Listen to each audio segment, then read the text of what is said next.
You are listening to Shoot and Scoot, the Flames of War Team Yankee Federation Nation Narm and Great War podcast that tries to make sense of the weird and wonderful world of 15mm wargaming, with our tongues firmly in our cheeks, our pants as flat to the ground, and our dice, more often than not, failing to shoot and scoot every episode.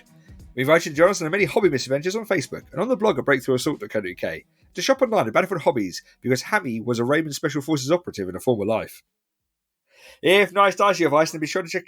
You can't just skip past that.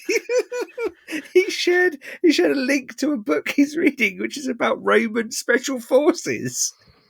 Roman Special Forces? Yep. Is that someone's it's someone's got a name? Roman centurion riding a camel on the cover. I don't know. I'm going to find out more and report back. Please do. If nice dice your advice, then be sure to check out Dice of War, our dice sponsor here at Shoot and Scoot. And if you need bunkers to bust or autobahns to go too fast on, then also head over to frontlineterrain.square.site, our awesome terrain sponsor. Terrain. If you would like to contribute to this continued fair cross-check of a podcast, you can also become a patron supporter by following the link in the Breakthrough Assault blog. Pay £1 a month for your chance to also become internet famous. I'm Eddie Fez Turner, broadcasting from somewhere in the south of England. I'm joined by my co-host Duncan, the Hungarian Gosling. Huzzah! And Lee, Alfarius Rising, Parnell. I am Alfarius. Welcome to episode 92, the one where we're commanding school kids into battle. Lee, what are we talking about tonight? Tonight, we're going to be looking at Internet Famous, just to say hello to all our current patrons. We'll then be looking at Faces Spaces, something. We'll talk about what we've been painting. We'll then be going on to News from the Front, which is about what we've been playing. We're then going to take a quick look at the command cards in Berlin. It probably won't be quick. I don't know why I'm saying that. It'll be a deep dive into the intricacies of and then a 2.5 by 3 inch card. Yeah. Time winning, we'll get onto some officer answers, and then we'll do events and shoot and scoot. Sweet. So it's a famous. A big thank you to all our existing patrons, and we do have a clarification on the Discord. Rich Nutter is his actual name. Unfortunately, it's not a pseudonym for Richard Branson or Elon Musk. But that's exactly what Richard Branson and Elon Musk would say if they wanted to follow a small niche Flames of War podcast. Yeah, I didn't prove anything. Yeah, exactly. Yeah. All right, Rich. Also, even that is your real name. Dick Nutter sounds fantastic as well. That sounds, yeah. Yes. Normally you lose your job if you do that. Well, no, that's a football hooligan, isn't it? Football hooligan name. Why do they call him Dick Nutter? Well, what do you think, you idiot? Yeah. Because you flicks your ears. Exactly. Why do they call you Spud Gun? Yeah. Give me a potato and I'll show you. Lee, what have you been painting? Duncan, what have you been painting? I was about to say, you can't just throw that kind of curveball into the equation. That properly confused me then. I was like, what's going on? Oh, that I've only means just you got used to it. Yeah. I've only just got used to that. You can't take that away from me. Sorry. Duncan, what have you been painting? I've been Hungarians, more Hungarians. I've finished. Martin. I think I mentioned this last time. Martin did a rich on me by telling me that the Panzer IVs were only used as 2 F1s and 1 F2. Mm-hmm. So I had to paint up an F2. So now I've got a spare F1, which means that I'll probably end up with a Panzer IV company the way things are going. So I'll finish off one of those. I finished off a Grey Tiger. Ooh. Yeah. Grey Tiger. So I've got a Tunisian Tiger now, and I think I've got all 3 tigers. Tunisian Tiger, Grey Tiger, Duncan Tiger with camo. Yep. Tick, tick, tick, tick, tick. You haven't got a whitewash tiger or a primed tiger. Yep. Oh. I haven't. You need winter and you need end of days. The end of the what they call it, Gotterdammerund. If you want to get maximum points, you carve off all of the added on bits and then replace them with chalk markings for where they're going to weld on the stowage. Oh, okay. Oh, maybe. What you do is you don't do it on the entire tank, you just do it on the turret. So you do like a proper training thing where they just put a fresh turret onto an old tank. Yeah. Okay, I'll have to have a look at that. And I'm just finishing off some Nebelwerfers, Hungarian Nebelwerfers. Do they worth? Are we worthing some nibbles? They are worthing. They're worthing many nibbles. They look particularly striking because I left them in Duncan and then did them on the city bases, so they stand out like a bloody sore thumb. Yep. So, yep, they're going to die. And some of the really cool French 75s on the Panzer, the Pack 38 chassis. Mm-hmm. Was So it Pack 38?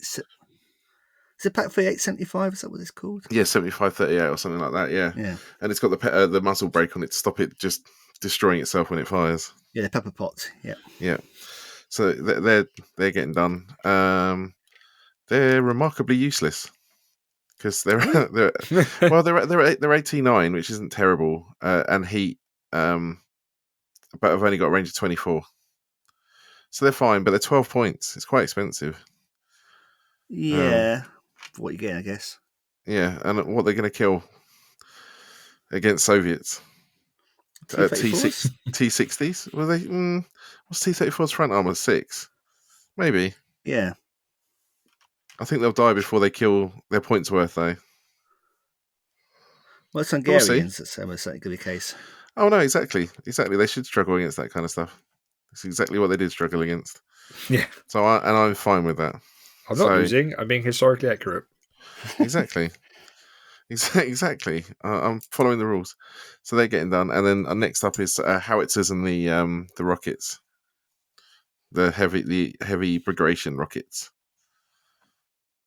The anti-tank ones. Yeah. I love those. Yep. So, yeah, and then I've just finished basing the 80mm guns I got from Irregular Miniatures, which are irregular. So I've got 6 of them coming as well. They're quite handy. Irregular games. Never heard of those, guys. Never heard of those. Is it Irregular Miniatures? I don't know. Irregular? They got a really useful. I know, I can't remember where from now. I think it was them. They got a really useful gun section. So if you're ever looking for something odd, they might have it in there. The trouble was these are First World War 80mm howitzers, so they were issued as part of the Austro-Hungarian Empire, and then they're still using them in the rifle units and in the artillery units. Yesterday's technology, tomorrow. Obsolescent, not obsolete. Yeah, they're quite handy though. They're 88, and I think they are rate of fire too. They're basically like a Wish version of a 25-pounder. But yeah, that's me. So I mean, you've been like say, just plowing through these guys. Well, I've worked out my method now. My method's fairly bulletproof, so it's just hand cranking them through. And gun teams are a hell of a lot faster to paint than infantry teams. So I'm trying to do like half a dozen or 8 like gun bases at a time to try and chew through them. Yeah, I suppose painting about the same as an infantry platoon when it comes to actual infantry figures. Exactly, if that. So I mean, there's 4 figures to a base, and I've got 7 bases on the go. So it's 28 figures. So it's probably not even an infantry platoon. It's a small infantry platoon for the Hungarians. So yeah, I've been playing around with those, and then I started thinking about Romanians as well, but they're even worse. They don't even have an anti-tank rifle in their infantry units. They are in trouble, but they can have half tracks, so That's true. It's not all lose. Second hand-me-downs are half tracks, but half tracks nonetheless. Well, I thought it would look quite cool with the 251Cs. They're hit on 4s, but they got this weird rule where they're green, but they're assault on 3s. Right. So that's quite it's quite a handy little rule. Hit on 4s, assault on 3s. Not digging in anywhere though, because they're green. But yeah, just plowing through that really. I'm looking at I've got 4 blisters of Hungarian cavalry that are now filling me full of dread. Oh, 4? Yeah. How many do you need? They're units of 7. I think you get 5 in a pack. That's a lot of horses. Yeah. Outside of that, I've been thinking about 100 Years' War. Just because. Just because. Because hey, you're already painting Yeah. horses, right? So. Well, no. Yeah. If you're doing French, you want lots of horses. The English, not so much. Mm-hmm. Yeah. That's me. Wow. Oh. I'm up now nearly to 2 points. The Tiger helped quite a lot. The average of 2 points per stand as well. So I suppose the guns do that's as helped. well. Yeah, it's 1.71 now. The average You should be worrying per about base. the Pack 38s because obviously if they're 12 points for 4 guns, that helps considerably on the actual. You'd have thought so. Yeah. I also did 2-pack 40s, and they're like 9 points for 2. Mm-hmm. So you'd have thought that'd have pushed it up a bit, and Panzer 4s. No, not so much. It's because everything else is just really not very good. Neat. But we'll have to do a Don offensive where the Soviets can just crush some poor Hungarians. Poor old Don. Exactly. Nathan can get his KVs out, but we'll come back round to that later. What have you been painting, Lee? I have been painting more Alpha Legion for Horse Heresy.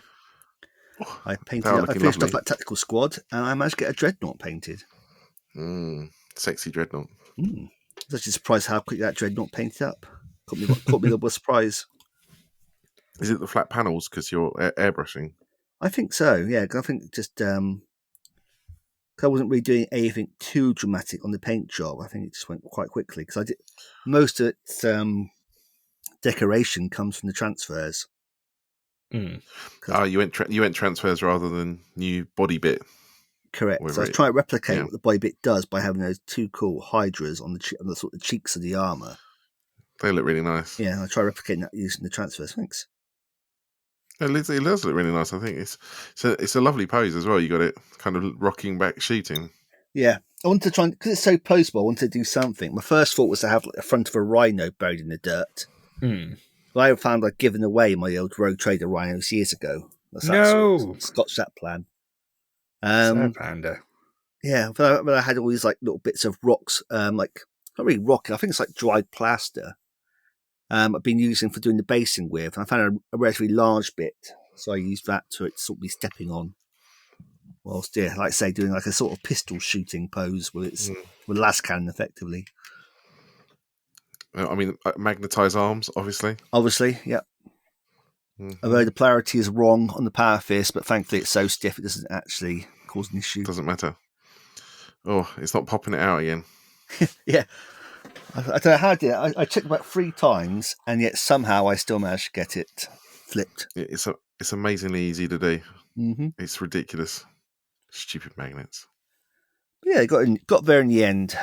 And now I'm just starting to work on the what they call cataphract terminators. Oh yeah, the cataphracti. Yeah, the big chunky boys. Yeah.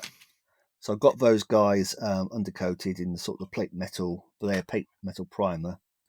I've got 2 of them now, sort of sprayed up with the Achelian green, which is like the sort of like bluey green paint, contrast paint. Nice. Yeah, it's going well. So yeah, it's me, Eddie. What have you been painting? Painting, not so much. You've been assembling though, haven't you? I have been assembling, yeah. So I built I half built a Great Beast of Gorgoroth for Lord of the Rings, which was it's what he calls his genitalia. Yeah, the Great Beast of Gorgoroth. Yeah, Grond will breach it. Exactly. It's the big rhino things that pull Grond, the great big battering ram in Return of the King, the Lord of the Rings. Oh, okay. So what Games Workshop did is they took the great big rhino and they were like, how can we make this a model in the game? And they gave it a howdah and turned it into a mini Mumuk. So it's basically one of those beasts with a howdah on the back and there's like 8 orcs clinging to it. It's a fun model. Sorry? This is your medium armor compared to your heavy armor of the elephant. Exactly. Except it is supposed to be used with. It's supposed to be. It was originally a metal model, Ooh, and ugh. now it's fine cast. Oh. So the beast itself wasn't too bad. It's a bit of filing to get the arm and basically it's one arm, one leg stuck onto it. So that's pretty cool. But the trouble is the howdah itself, the yokes. There's 2 yokes that go over the back of the beast, and then there's a little box that you build. That was slightly bent out of shape. If it was a metal one, it'll be fine because you just go, right, well, I just bend it a little bit and it's now in the right shape. But obviously being resin, I bend a little bit and it springs back to the original misshapen. So did you boil water I was trying to be quick, so I didn't bother doing that and ended up just throwing super glue at it. And by the time I finally got it fixed, I was like, I've now lost all the time, will, and power to actually paint this for the game.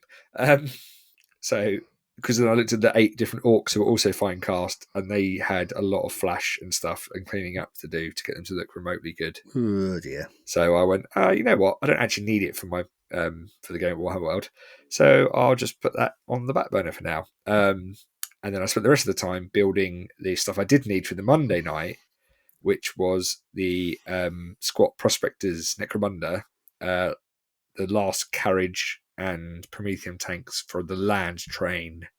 I love that. It's so stupid. It's so big. The first game was like, right, so I have a checks notes 6-inch deployment zone. Oh, well, my land train's 4.5 inches wide, but 18 inches sideways long. Then, so it's going in sideways. Great. That's literally half my deployment zone because we play on 3-foot boards. Is my land train. It's just there's only one place it's going to go, and that's here. Doof.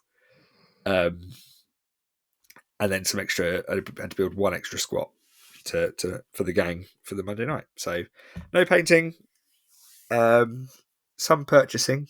Thanks, Gareth. Oh. Thanks, G-Dog, for sending out some redacted models. It's not redacted. It is redacted until Is now. it redacted because you can't actually live with yourself that you're actually doing Yeah. this? Well, you can berate me as much as you like after the list has been submitted, but until then, it's hashtag top secret. I don't recall signing no NDA. Well, there you go. Exactly. Luckily, I control the editing of the podcast, so control what to delete. Control what to delete. See, so send me, you go delete me saying. I told you, don't you mess with the ball, young man. You get the horns. I can't believe it.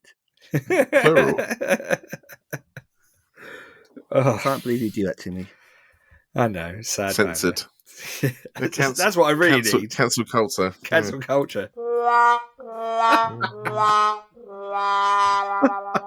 Hopefully the sample's actually working this time. Otherwise, it'd just be like awkward silence again, like it was in the last episode. You want a clip of Matt Hardy just screaming delete over and over again. Delete. So that's hobby wise, but gaming wise, oh my gosh, I'm so excited. But I don't go first, do I? They do. No. Normally it's fine because it flows naturally from what you've just been talking about. So it never flows naturally. That's she said. She said. So we went to Warhammer World for Justin the Troll's birthday, and it was absolutely awesome because it turned up. Justin actually decided to drive, which was lovely. So I only had to drive from Littlehampton to Guildford, and then got in the car, and he drove us up to Nottingham. Nice. And we went with 6mm Paul, our small scale specialist, who is, he's 5 foot tall. So he's small Paul, and he loves 6mm gaming. So he's 6mm Paul. 5 foot flat. Probably, I don't know. It's funny. He's probably 4 foot, 3.5 feet. I think it's about 3.5 feet. Does he have hairy feet? He doesn't help himself because he does have hollow legs. So when he eats, like he ate I don't know if anyone's been to Bugman's, but they had the Bugman's burger, which is 2 patties, 2 burger patties, and pulled pork, and cheese, and onion rings, and it is a huge burger. and he ate his entire burger before we'd got halfway through ours, and then in the God. afternoon went back for crisps. Second breakfast, you mean? Yeah, he is just a hobbit, which is hilarious because he loves halflings over hobbits. Are they the same? Yeah, I was gonna say potato. Not quite. Where's Suella Braverman? She'll be able to tell us the difference. They both go to Rwanda. Yeah. Stay out of the long grass. So we ended up, and also a fourth member who's who made me feel very old because he's now a man. But when I first met him, I was working at Games Workshop, and he was one of the kids who came in. Oh my God. Yeah. It's like, oh, who's this man with a little bit of grey flecking his hair? Oh, he's the kid that I taught to play Warhammer. Oh God, oh I'm old. It's fine. Everything's fine. But it was his actual birthday on the day, which is awesome. So we had like a double birthday party. Went to Warhammer World, walked in, and they have the original, well, not the original, the reprint of the Rogue Trader rulebook. Oh the role play game in stock, because they found, I don't know if they did a reprint again, but they reprinted it in 2016. It was for one of the anniversaries, right, the 30th anniversary or something like that. Anyway, so I got that, and as we walked in, there was only 5 left on the shelf, and by the time by lunchtime they'd all gone. So managed to grab one of those. Very happy. Mm-hmm. And then just got to walk around Warhammer World, just go the Full Draw store, going, one for me, one for a friend, one for me, one for a friend. Yeah, thanks all Alpha Legion reinforcements. Alpha Legion reinforcements for Lee. Yep. Unfortunately, the 2 guys from Games Club, the things that they wanted for Necromunda are out of stock. Because if they were in stock, that would have pushed the cart total over 300, which was my aim for the day. So we were a bit shy of that. Oh. But hey, I got the free commemorative coin. Oh, is that what? Did you get something then for spending 300 quid? No, you didn't. It was just to be that point where it was just a like personal achievement. A personal achievement, yeah. Achievement unlocked. Yeah, but then you'd have had to have laid everything out on a travel lodge bed and then take a picture of it and go, whoops. Take some aid. Hashtag whoops. Yeah. It wasn't. I was quite restrained actually. It was lovely. It was nice. It was just a case of, stuff that I couldn't get anywhere else, like the Rogue Trader book, and then a couple of bits for Blood Bowl, a couple of bits for Necromunda for the campaign, and then a Mastodon. Yeah. It did look good. It was nice. They got all the models built up in the end. I was like, oh, that's good. Then we went into the museum, the exhibition again, and they said, oh, it's an Easter egg hunt, and you can get a free cream egg, just to tell us what 8 dioramas the Easter eggs are in. So this is going to be easy. And we walk in, and we're like, we actually missed the first one. By the time because we got to the second cabinet, we're like, oh, they've not just dropped the eggs in the diorama, they've given them arms and legs and made them look like, painted them like an Imperial Fist Dreadnought. Brilliant. It was hilarious. Awesome. And so the very first one was a Age of Sigmar. It was the undead Night Gaunts or whatever. So they got the egg and they sculpted a massive skull on its face. They gave it like long flowing sheet over the top. Wow. So it's like, oh, that is actually, it's not like, so it looks like a spell effect, but you're like, oh no, that is actually an Easter egg. Like the Admech one had all the arms and, they stuck extra Walker arms and guns on it. Was there an Orc one? Shockingly not, although we didn't find them all. We only found 6 out of 8. So you didn't get an egg? So we didn't get a cream egg, but it got to the point where, like, you know what, we spent far too long going backwards and forward looking for this poxy egg, and we can afford £3.50 to buy our own box of cream eggs on the way home if we really wanted one. So let's just go do that. But no, that was fun. That was good. And then at the end there was Nick Baton's Ultramarines, but only his Primaris, which is hilarious because I know quite how many firstborn Ultramarines he has. I think it's a ridiculous amount, which he wasn't allowed to put in the cabinet apparently. So we sent I've got a picture. going to send to him saying he's missed a spit. He missed a bit, but we're not going to tell him where it is. Was it genuinely missed a bit, or? Well, I can't tell him. He might listen to the podcast. Okay. So no, God, you're very secretive these days, isn't it? Like, I can tell. You've changed. I can tell you about how to kill you. You've changed. Yeah, and then we played Lord of the Rings. So we had an awesome lunch in Bugman's, a couple of pints of Bugman's 6X, which is a great beer. And then played a gigantic 4-way mashup of Lord of the Rings of Orcs versus Rohan and Gondor. Highlights or lowlights, depending on how you want to do it, of which is the troll chieftain who got into combat with the same horse, Rohan Rider, single Rohan Rider, 4 combats in a row, and the Rohan Rider won. Good. But didn't kill him. Didn't do a wound. Obviously. Yeah. Just kind of went, nah. And next turn, the troll trailed back in and went, nah. So that was quite embarrassing. My catapult did more wounds to its own side than the enemy. Because I fired it in and it scatters, and it scatters to another model within 6 inches that the opponent can pick. So Justin scattered it. So it hit more of his own models, but also hit and wounded Gothmog. So it ended up doing the complete opposite of what happens in the film. I mean, Gothmog didn't jump out of the way of a Gondorian trebuchet shot. He gets hit by his own one. Well, that makes more sense. He's getting out of the way of the trebuchet, yeah. I'll see Cleo was in the outtakes, Oh, get the next one. Yeah. There's a stand-in. Yeah, smash. And it was a really good day of gaming.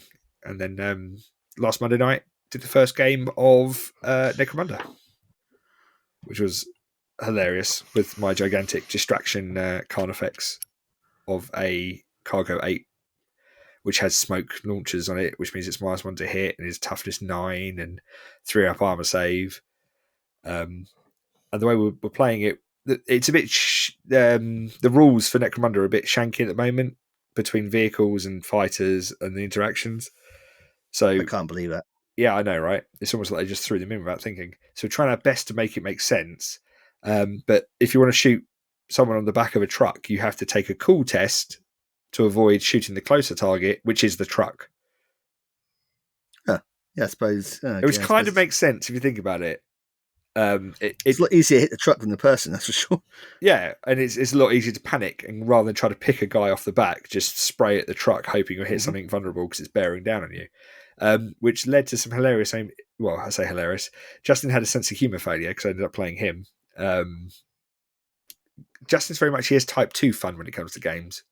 During it, he looks pissed off and angry. But after the game, he'll be like, that was amazing, and start to actually smile and enjoy it. Which is a bit weird. But he kept shooting my big distraction Carnifex truck rather than my little squats running around the side. Despite the fact he had a way more powerful gang, which had autocannons and heavy bolters that hit on 2+ and all this other ridiculous nonsense that you can get in Necromunda these days. But essentially we timed out. But I still made a ridiculous number of credits because that's what the truck does, is if it survives the game, you get an extra D6 times 10 and D3 times 10 credits. Which meant I now have a mining laser, which I'm very excited for next game. This is that thing where you rolled it and you rolled 3 6s, which would normally be really good. But yeah, so I rolled it. That was for the road stuff. I rolled. I actually misread it. It's not D6 times 10. It's just D6. So I thought I generated 220 credits and then been taxed 180. In reality, I generated 22 credits and been taxed 18. So not quite as bad, but still kind of gutting when you're like, yeah, I got 4 6s. Oh, wait. My special rule means that I lose that as tax. Oh. Tax, man. That's tax. So, hold on. Squats pay tax? It's an alliance thing. So I have an alliance. It's a membership fee. With a house, of the House of Ranlow, which means that if I lose, if the opponent generates more credits than I do during a game, at the end of that game, I can get 2d6 times 10 extra credits, which is huge, right? It's like, oh no, I lost the game, but I still get a ton of credits. But the downside is if I randomly generate income and roll a d6, if I get a 6, that dice is lost as tax. And it just so happened that the random income I generated, 3 of my 4 dice were 6s. Yeah, exactly. I was like, oh, that's great. No, wait, that's not. So, no, very excited about that. Big shout out to Gildersford Radio. If you like Necromunda, I want to hear them talking about it. Hear Dixie's lamentation that he spent a good solid month and a half prepping everything, getting everything sorted out, having printouts, sending a PDF, sending an updated FAQ, just for 3 gamers to spend the first 45 minutes of the campaign arguing over which road they were going to pick to fight over. There was nothing more Necromunda than that. So, yeah. That's my gaming. Duncan, what have you been up to? Not a lot. That's pretty much it. I played Bolt Action Korean War last week. So that was interesting. The Chinese got shot to pieces by inexperienced Americans with lots of machine guns. So that was a thing. Doesn't sound too ahistorical. No, it's not. It really wasn't. It was a bit of a thrown together one, so we should have probably spent more time looking at the scenarios in the book because there's like bloody loads of them in the Korean War book. Okay. But yeah, it was interesting. But it was over pretty quickly. I think we started about 8 and it was done by 10 for 1,500 points of bolt action aside. It's 20. I think the Americans had 20 dice and I had 19, and we played 6 turns.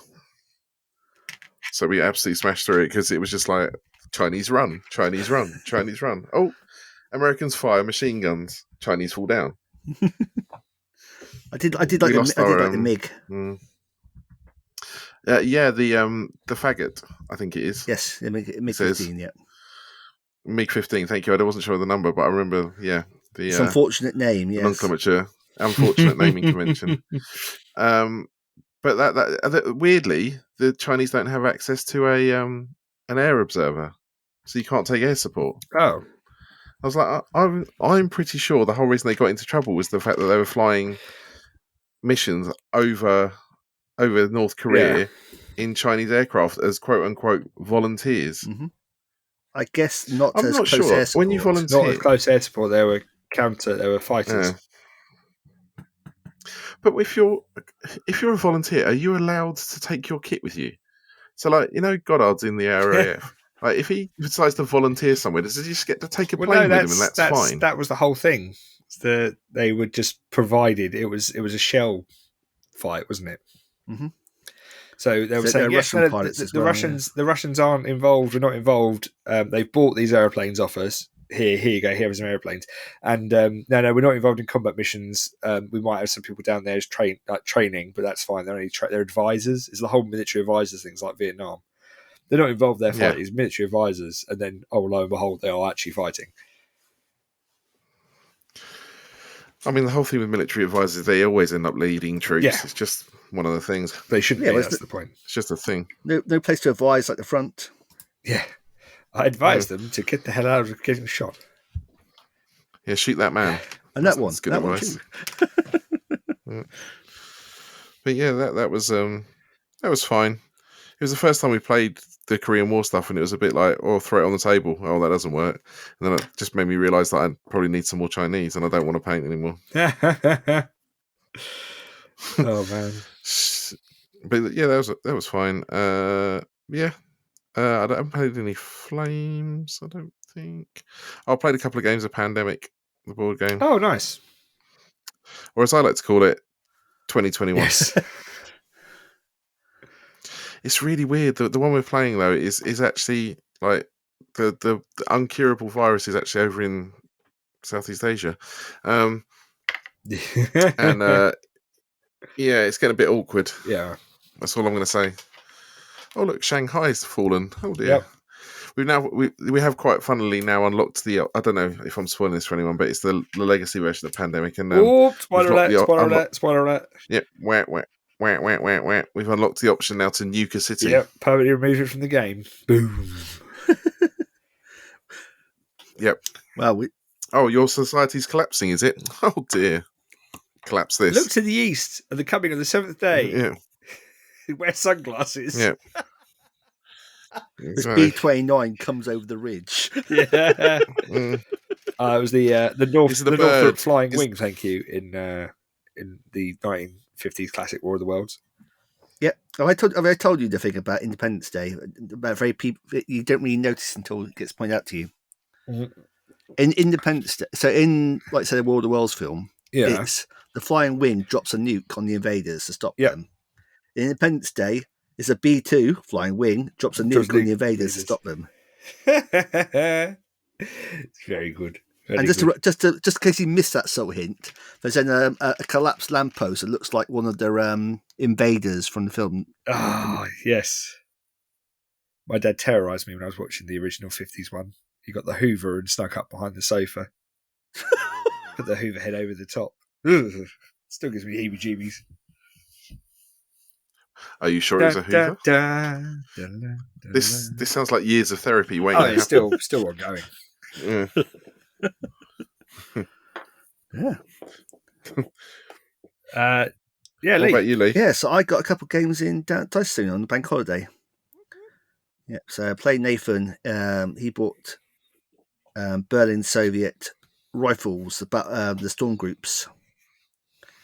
So it's rocket with 2 storm groups, a rifle company, 3 82mm mortars, 4 160mm mortars, and that assault gun unit of like 2 assault guns and 2 T-34s.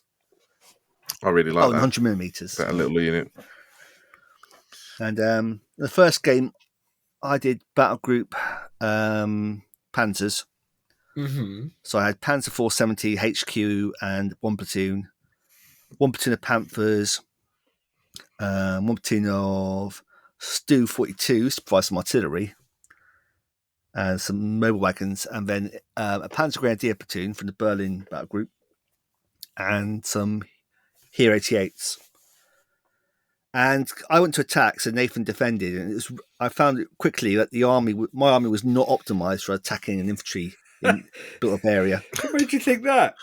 Yeah, What gave it away? So the Stu 42s had a good few turns, like killing a couple stands each turn. I did like a right hook to try and get around to hit the objective. Because we're playing dogfight. So I wasn't so much worried about reserves arriving on this back edge, it's more the flanks. So I thought I had the time to get around and hit the objective from behind. But I was sort of thwarted by my HQ panther, that sort of platoon command panther bogging down on a wood. On a brick wall. But my Panzer 470 on a 5+, the HQ wouldn't across. So my CO was showing me how to do it, and this panther's just not firing a gear. And yeah, I got in, assaulted, made a small, but having suppressed him, his pinned 100mm still managed to hit me, even though it was slow firing, and I was veteran. And that obviously went badly because I was just on the sidearm and auto firepower. Pushed him back, still managed to kill a stand and pushed him back. But then the next turn, his reserves arrived and shot me in the butt. And that just sort of like killed my momentum at that point. And second game, I threw together a Berlin battle group. So I had 2 full strength and 1 understrength platoon of Panzer Grenadier Lates, so confident, veteran, cautious. I had some SS heavy machine guns because there are 4 points, a bit cheaper.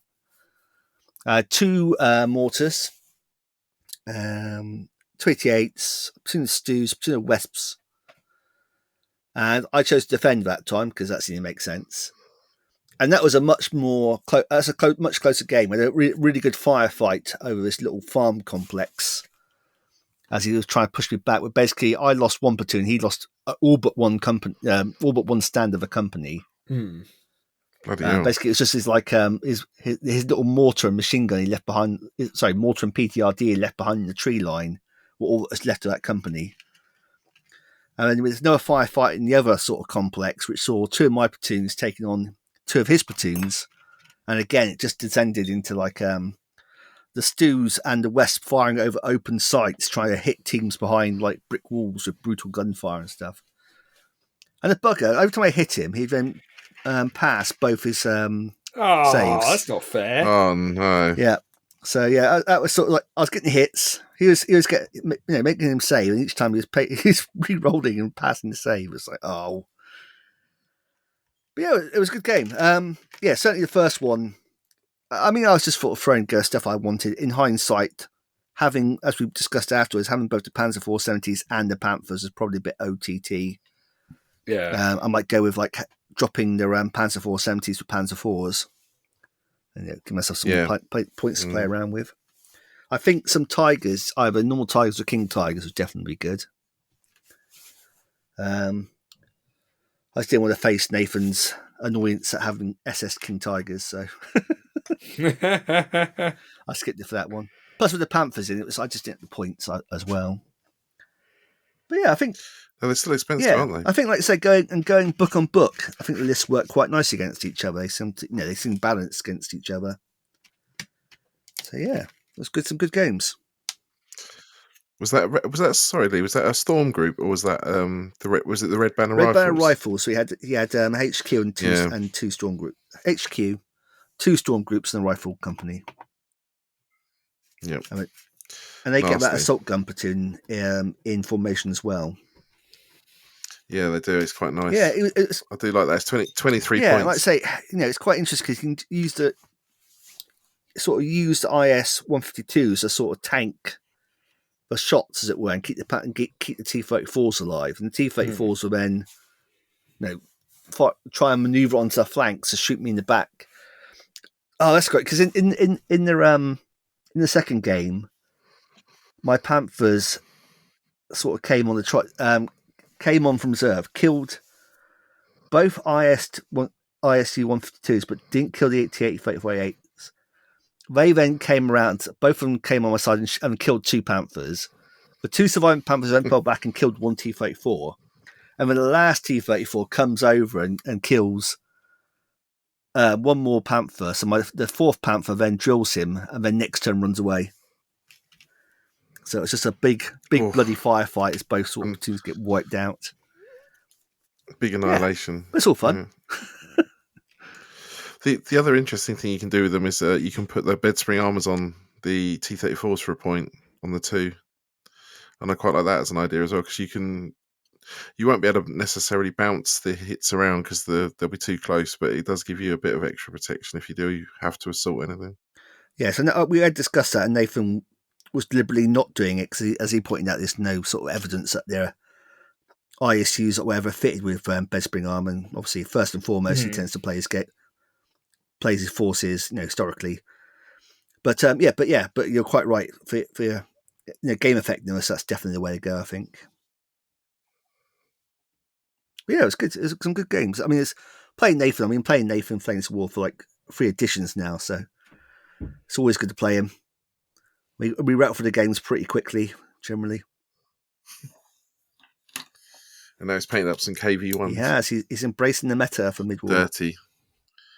Dirty boy. As he pointed out, in version 2 and 3, there wasn't the KVs weren't anything really. They weren't worth much. I ran them. I tried. Mm-hmm. They definitely got glammed up in the latest version. So it's and plastic kit as well, so it's quite nice to assemble. Yeah, very that's cool. Me. Nice. We all got some games in, which is good. For once. Not against each other, but, Yeah. Well, we'll try and rectify that next week and get some... Yeah! Get some in. Right, shall we go on to command cards? Yep, I'm just loading the PDF now. That's a good point, yep. I've already got it open. I did have it open, but I guarantee it. I'll come on my phone because I'm doing some painting at the same time. I guarantee it will now have lost its place. I have to do it all over again. Nice. Right, okay. Yeah, so obviously, obviously, last episode we covered the actual units and that, and their other book contents like the missions, and then it was a quick go through the command cards. Well, gloss over the ones that pretty much haven't changed since last time. Like Lucky. Yeah, Lucky. Stupid Soft Lucky. skin transports they're in. Yeah, you got those. Lucky. Panzer Pioneers, of course. You got those. No Schwimmwagens. I noticed. There isn't. No. You got There's rivers Goliaths. of blood in Berlin. That's it. Yeah. Got Goliaths, got Sukas of Rust. Now, this goes back to the ones where you actually have the model on the table rather than that abstract one we had in the Bagration with their. Oh. Was it Bagration? No, it was Bulge. In Bulge, it went to being on the 120s. You could just skip ranging in to fire as a Suka of Rust. Yeah. This goes back to actually having the model. For the So Panzer each Pioneer have- one, yeah. Yeah. Yeah, and they 4 fires points. once. Yeah. Oh my god. Yeah. So not worth it. It's Sorry, just there for not historical completeness. Historical, I don't know. I don't know why. Yeah, it's but if no one takes it, it's kind of like, is it point correctly? At which point you probably say, no, it's not. But, no. It's just um, dead space yeah, on the card. machine gun nests are back. For your, MG34s, MG42s. Love them. Right, now we get a unique card. The Yeah. Porsche Tiger 2. Quote unquote Porsche. Yeah, I do like the fact it explains that the Porsche name is a complete error and there was no Porsche character. So I'm glad they at least get that one straight away. But this can be applied to the Tank Training Company HQ and the Tank Training Company Tiger 2 Heavy Tank Training Platoon. So you take the Tiger 2, you downgrade it for a point per Tiger 2, and it goes from front armor 15 to front armor 14. It goes slower in tactical and dashes, and it's cross 3+. Because obviously they're mechanically unreliable compared to their. That point does a lot of heavy lifting. That point that's so stupid. Why are you not just paying the point more? Yeah, I think it really need to be 2 points less. Really, For just 2 points, those... it'd make more sense. But for a single point, to lose 2 inches of tactical, a point of front armor, 1 armor, some and dash, a point across, and then and a cross. I mean, yeah, it's cool. It's there. It should, it's cool because it means that I can do it for my. Well, I don't even know. I can actually give Porsches to my the single Porsche to my Panzer in Normandy. for certainly for home games, I'd say use the card and take the point discount. Yeah, take the single point discount, and then put the Porsche turret. Yeah, because that was fun. That was a cool little. Every time it moved, you took a cross check. If you failed, it broke down. Yeah, because those were literally the first production run. Yeah. And they were being used by their radio control company. Yes. And Bocage. Great book. They hated them. They were going to send them back, and they were still on the tank transports. Invasion happened. Whoops. Yeah, when they got strafed. Then we have the Lux Scout Troop. Hooray! And it takes the SDKZF 234 Heavy Scout Troop. And instead of taking them, you can take a Luch Scout Troop from the Fortress Europe. Is it? LG. Only book it's appeared in is Fortress Europe, despite the fact it should have been in about 3 other books, yes. Well, the links? Yep.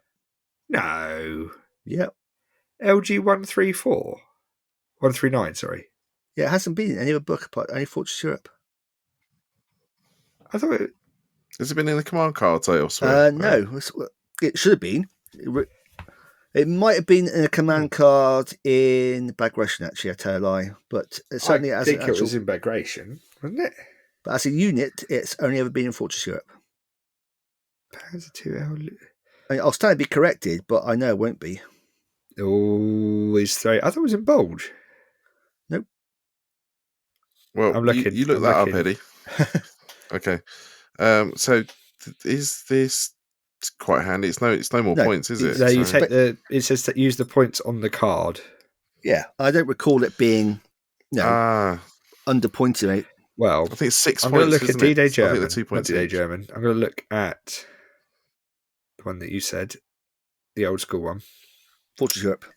Fortress Europe. Is that on Fortress? Fortress Europe German. There we go. Yeah, it should be. They're all on LG forces. Yeah. 1. Oh no. Oh no. LG139. Told you. Yep. Looch Scout Troop. 5 points for 3 Looches. It's got 2 centimeter gun. 2 but centimeter gun. It is a whopping front armor 3. Yeah. So it's immune to 50 Yep. cows. It's got a tactical 12 though. That's pretty nice. Yeah. With That's a 3 good little across. thing. I like them. So does it have It does Scout and indeed. Spearhead? And Stormtrooper at Veteran. There you go. Yeah, but this card should not be unique to this book because, like I say, ninth Fathom in Normandy, 4th Fathom, which as this card says, in the Eastern Front. Yeah. Why? Oh my. Oh. Hello. The next one. The Luke Scout Company. Yes. There you go, Jeff. This is what I was trying to allude to without saying anything the other day. Yeah. So there's, what's that, 8 platoons of 3. So you can spend 40 points on Luxes. You can have 1 HQ for 2 points. A unit HQ of just 1 Luch for 2 points. 3 to 8 Luch Scout Troops at 5 points each. And then you also get a reconnaissance platoon or a reconnaissance late platoon as part of the formation. And then you spend the rest of it on King Tigers. And then you can just laugh. I mean, I like looks, but I'm not sure I run a whole company of them. I mean, it would be strong. Would it? Would it? Yeah, it's pretty much unbreakable. I mean, yes, I'll grant you that. Each platoon has got 9 shots of defensive fire that can't be pinned. I mean, your skill 3+, assault 4+, and yes, you're reluctant with a 6-up counter attack. Because you're a scout, yeah. Yeah, because you're a scout, but you're armoured, so you're ignoring machine gun fire. So, I mean, you sit there and go, right, well, I've got 15 points in my objective. What's that? Oh, that's 9 Luches in a cornfield. Oh, you're charging one of them. Oh, no, that's 27 defensive fire shots that you can't reduce. Vehicles, little tiny scout armoured cars, little tiny armoured car tankettes are very powerful. Especially because they are dirt cheap. Yeah. Like we know from mid-war with the L6 hordes. Exactly. So it's as long as you've got the terrain, you're laughing. But then you've got a reconnaissance platoon that you can stick on the open objective with Panzerfaust. I was going to say, is that infantry, the reconnaissance That's platoon? the ones in the 250s. So it's and massive as the well. late one has their obviously 2 Panzerfaust. Yep. 2 Panzerfaust. That's going to be everywhere. Because you do that, and then you've got all the points left for whatever you want to take over, such as SS 2-up. Yeah, but then you are financially ruined because they are £9 alerts now, so it's £27. 3D printing goes burr. I was about to say that. And also, they'll be even cheaper to 3D print because they're tiny. So you get like 100 of them on a print bed or something. I've got a box. I think They can't be boxing's enough, but yeah. They can't be that good. Mark's not been raving about them, so you mark my words. He'll have Luches coming out of his ears soon. Well, there you are. So, if you want to preview what will be the next late war ETC list, pretty much. Well, the thing is, you can just take 2. I mean, ETC no, but any other game, you go right. Well, that's 40. That's 42 points. What else have you got? Oh, another one. Oh, there's another 42 points. All right, okay. Yeah. I what's become of me? Yeah, I'm That's just 25. That'd be 50 tank holes on the board that are in 2 formations. All right, well, you got that, but the next option is the Aufklärer 38T. Aufklärer! Just take the Panzer 38, chop the turret off, give it the turret from a 222. 8 red. It's more like I think it's more like the one from the 259. All right, the little because it's the hexagonal one, the sort of simpler to make turret, and you basically get yourself a little cheap scout tank. And how much are they in the book? I'm just trying to remember how much they were. LG 484. Right, I was going back. This could have been in the book. Another command card that could have been in the book. But I quite like this because it's a thing of so like 4 points for free. oh, even cheaper. Still for armor free. It's only got a side of 1. The Luch has got a side of 2. 0 because it's got obviously a bit of mesh, but it has still got 270 a gun, an MG. All the soft stats are more or less the same. Slower. No, it's 2 inches slower. It's only got a cross of 4. Yeah. So what, you still reckon you go for the looks over that, Dero? Oh, sure. Yeah, definitely. Okay. This is cuter, but yeah, get points for cute. Exactly. The Luch will luchadors, the luchador list. Yeah. That and Brumbars. Job done. Yeah, onto the 234 Scout Company, Brumbars. which is obviously the chassis is also the Puma. This is all the Pumas are gone by now, so it's just yeah. I wonder why they all died. Is it because people tried to use them as main battle tanks? It's because they're 100 point. There was only 100 of them. Sorry, just 100, and they're all dead. And this is the late configuration where basically you're pairing those up with the short barrel and long barrel 7.5 centimeter versions of support guns.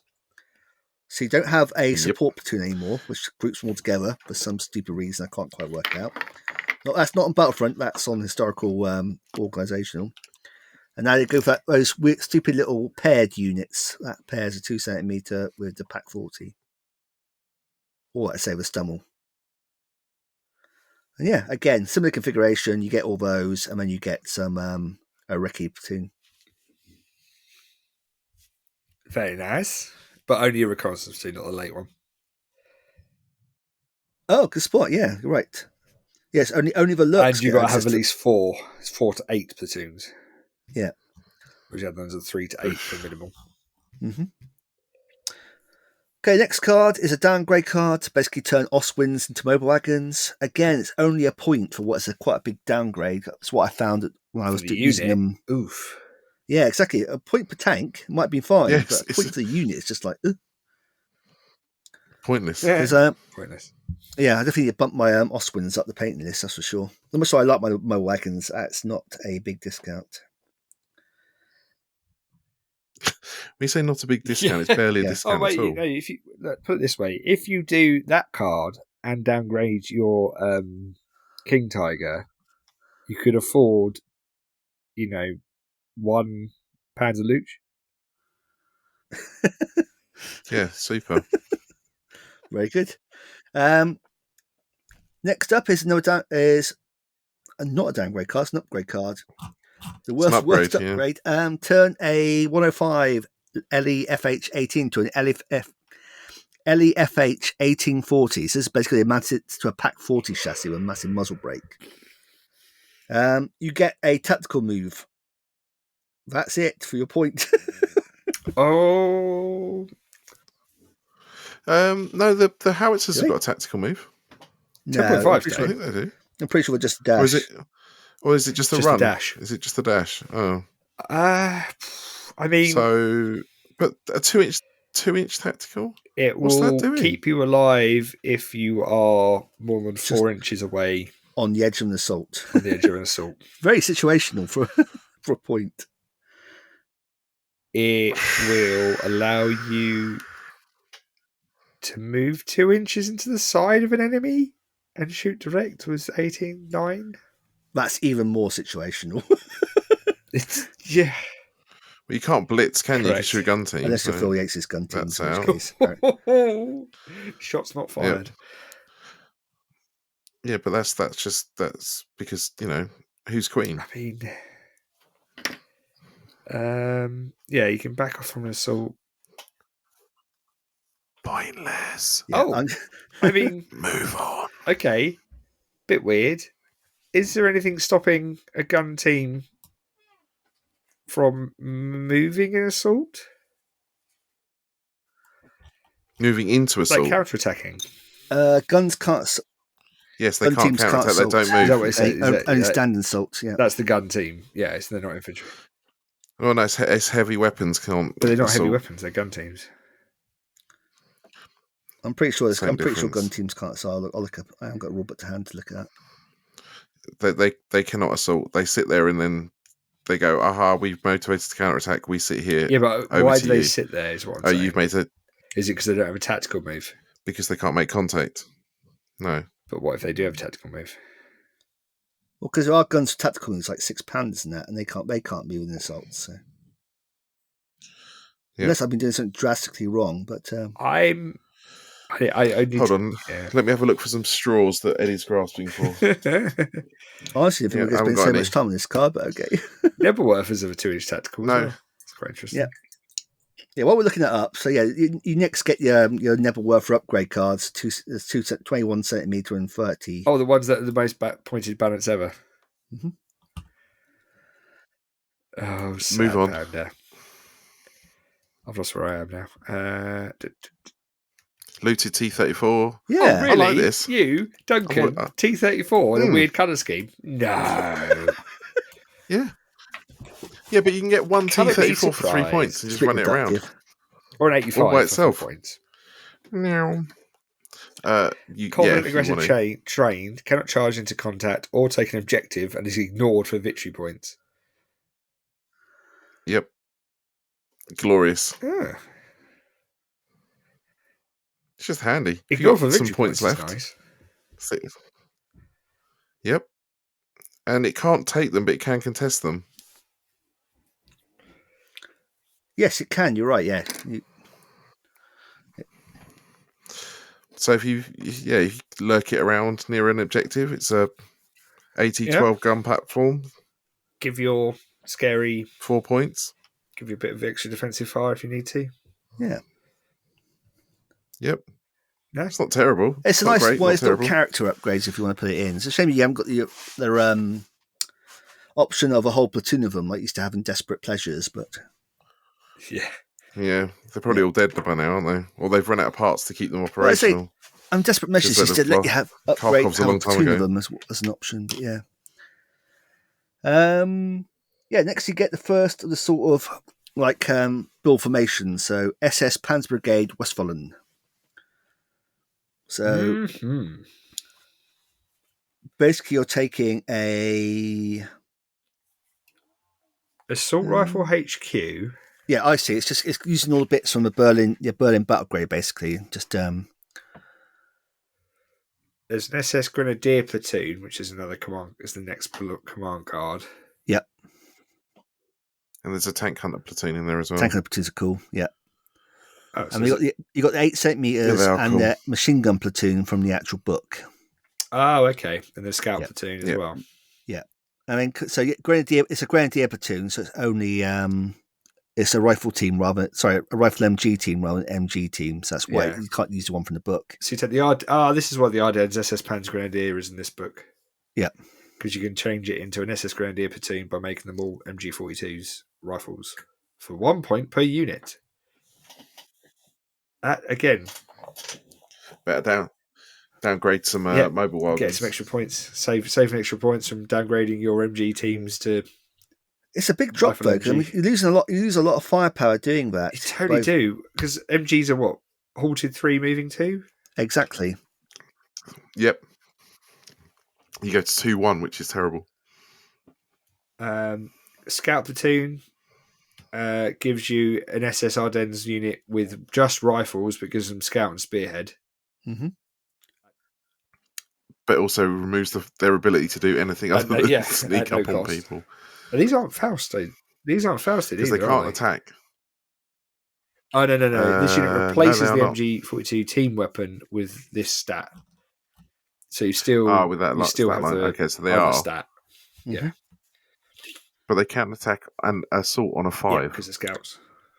Yeah, it's pretty typical for infantry. I've always been our problem with the infantry scouts is that you take a big hit on their performance. Yep, they can do nothing. Tank hunting platoon's cool. Pretty good.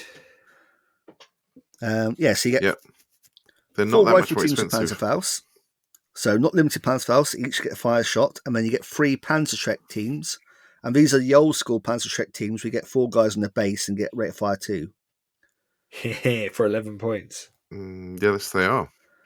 Like I say, This has got ambush nice. units screaming all over it, or basically stick this in a building and dare the enemy to try and deal with it. Charge me. Come on. I dare you. Charge me. Back up the MG platoon to deal with infantry, and you're laughing. Mm-hmm. It's pretty tasty. I like it a lot. I mean, every stand has a 11 points, though. It's pricey. For 7 stands. It is, but I mean, Fausts. Hold on. You could have 14 child soldier stands for the same cost. God. Just saying. Hate the player, not the game. Yep. You can also have a Volkstern machine gun platoon. Hello, where did this come from? You can, and I really like this with the machine gun nest card. Oh, yeah. Oh. So because you take the Volkstern machine guns, they can take 2 platoons of them. They're 2 points each. You take the nests for an additional 2 points to make them 4. You suddenly have 8 individual stands of machine guns. The fact that they're last stand is rubbish. Because obviously machine gun nests are a build unit infantry card as well. I've been not changing the stats, so like the rule is you can't do it if it changes stats. It doesn't change stats. So yeah, it might stack. Yep. And the fact their last stand is 6, no one cares anymore. They're reluctant, so they're not very likely to rally. The skill's irrelevant, and they hit on 3s. They're just going to be a bugger to shift and dot them around all over the place because they're all individual stands. This and the next card are in because basically later as a card for building a Volkstern formation, which comes out because basically the Seaman Company basically had their own militia unit effectively, and they took equipping it seriously and had like infantry guns, all kinds of stuff. Because they liberated them, no doubt. Probably built them. Yeah. Well, they have some captured guns and stuff like that as well, didn't they? Because they were, Yeah, because the next up was a mortar platoon, so you get 4 mortars for 3 points. So Mark is turgid about them, and I still can't work out why. Yeah, you are green, so you're entering a 5-6 with terrain, but it's still harassment fire. I mean, he's got to think about them. There's 3 of them, so at least not on the reroll misses. Are they? 4. How many 3 points are they? 3 points. I can't make it out on 3 points. Yeah. Okay. Next up, like I say, infantry gun platoon. So 2 7.5 infantry guns. Same sort of stats. 2. Yeah, so 4. They come in 2s generally, don't they? Infantry guns. Yeah, well, no, they did at this point. They don't. They've always been built. No, the unit's 2 or 4. In the Berlin group, it's 2 or 4. I don't know what I don't know why it does that, because historically infantry guns always came in 2s. I think the Volkstern ones only ever had 2s because they just didn't have that many guns left. These, I mean, what are you doing with these? Harassment fire, isn't it? Yeah, harassment fire, being 8 inches away from the front line of your Volksterns, going, I can deploy because I have the militia rule. So I don't have to be off the board, or actually I'm going to be my ambush because I can pop up anywhere and give you 4 pack 40 shots in your side flank. And these are little short barrel 7.5s. Oh, the small ones. Oh, yeah, these are pointless. Yeah, the IG whatever it is, 15s. Oh dear. Yeah, they're 86, Eddie.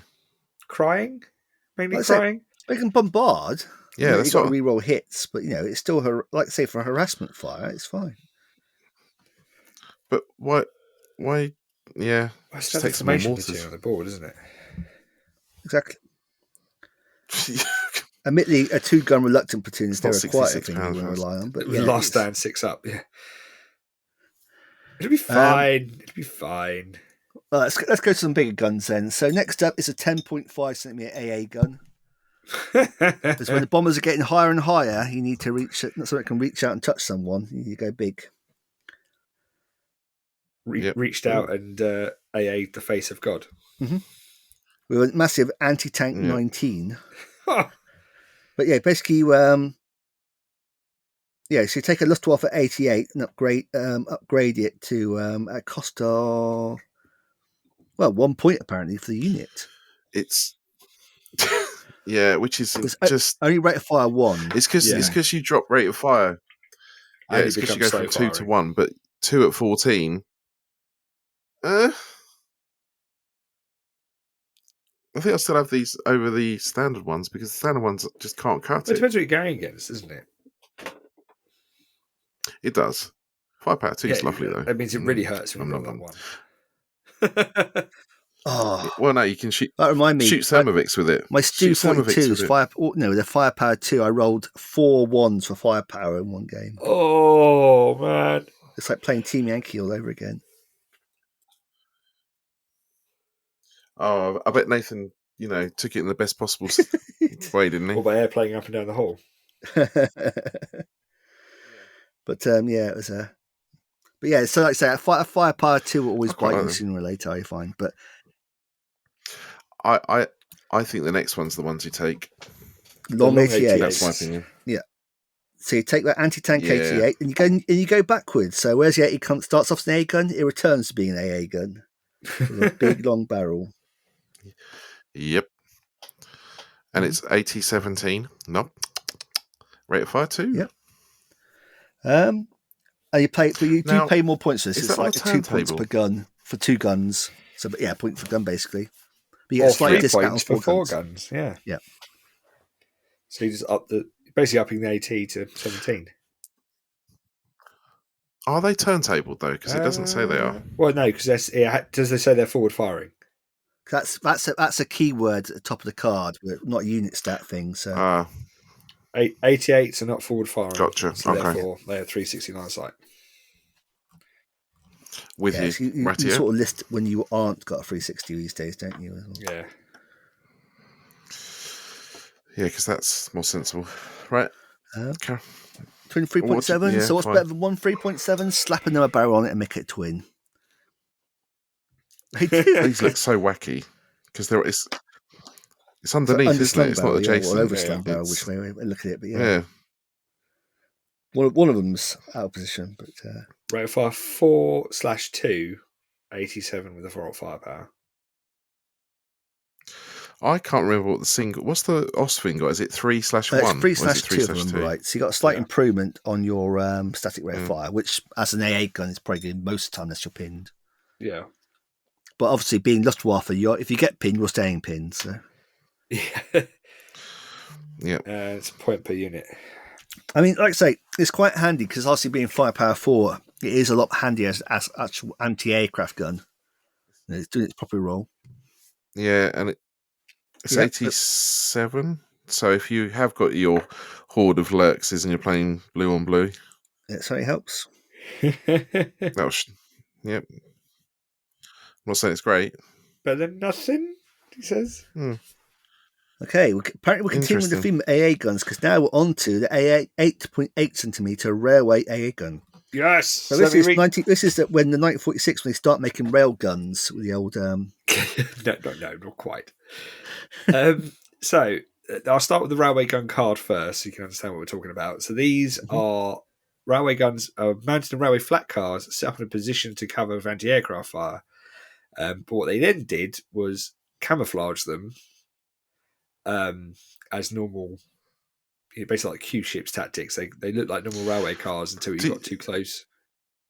Yeah, they put exactly. a tarpaulin over them. Look like anything, but then all of a sudden it starts that Yeah. railway car starts shooting you with anti-aircraft gunfire, which is a bit nasty. So the railway gun unit is always placed in ambush in addition to any units allowed by the mission. Each team must be placed within 1 inch of another railway gun team and is always in command. During deployment, place a straight length of railway connecting a table edge in your deployment area to a different table edge. Railway gun units must be placed from ambush as if concealed along this railway line within their deployment area. A railway gun unit cannot be carried or towed as passengers. So you're either going to be really hemmed in if you're playing a mission with a tiny deployment area, or you will have an entire length of your deployment area to pop out of. Well, to be fair, because it's yeah. Yes, you're right. I see what you're saying. Yeah. Yeah, because you can have it starting on the very corner of your deployment area, But something like on your Bridgehead, table we get edge, a little and then box snake is it where you have across. the problem. You can have the long railway line, but you're only going to be able to pop out inside the box as per the ambush rules. Yeah, I thought I wasn't sure exception for no man's land, but there isn't. So you're absolutely right. Well, I'm I a mean, the bit thing meh is, on so this. it's an upgrade. They're all upgrades to the Luftwaffe 88 centimeter, 8.8 centimeter 80. heavy AA platoon. So you can have 2 of those. No, I mean, 4 there's 2 platoons. unit boxes, 2 platoons, Oh, 2 boxes. and then you sorry. apply this one selection to the entire platoon. So in version 3, I think you can mix and match, but in this, you have to have the same platoon all being the same. So it's 2, 3, or 4 guns, with the same stats as a Luftwaffe platoon for hit on reluctant. So I think they hit on 3s reluctant because of the Luftwaffe. Are they? Yes. Are they gun teams still? So they're all limited as well. So you can't Okay. have 2 the same. You can have one formation. And there's nothing saying they can't be dug in. No, they will be. So they'll start the game because they deploy from ambush. They'll be gone to ground, dug in the second they deploy. Dug in because they're concealed. They'll be concealed. They're concealed and gone to ground until you shoot and dug in. No, but they're on a great they big build it up with flatbed railway car. sandbags and that. It's always one of the things in version 3. It was so easy to snipe them off with artillery because they couldn't be dug in. But these are just gun teams. That doesn't say anything about not being dug in. So you can have usual 88 centimeter railway gun, which is a flak 88 per car carriage. Mm-hmm. I mean, 2 points, fair enough. Gives you, I don't know what it gives ambush, you. basically. Well, it means you can ambush as a second unit. True. So if the mission lets you have one ambushing unit, this is a freebie. Or if you have no ambush in the mission, there's a question they're still in ambushing. the works as to whether or not the if they're concealed by terrain or not.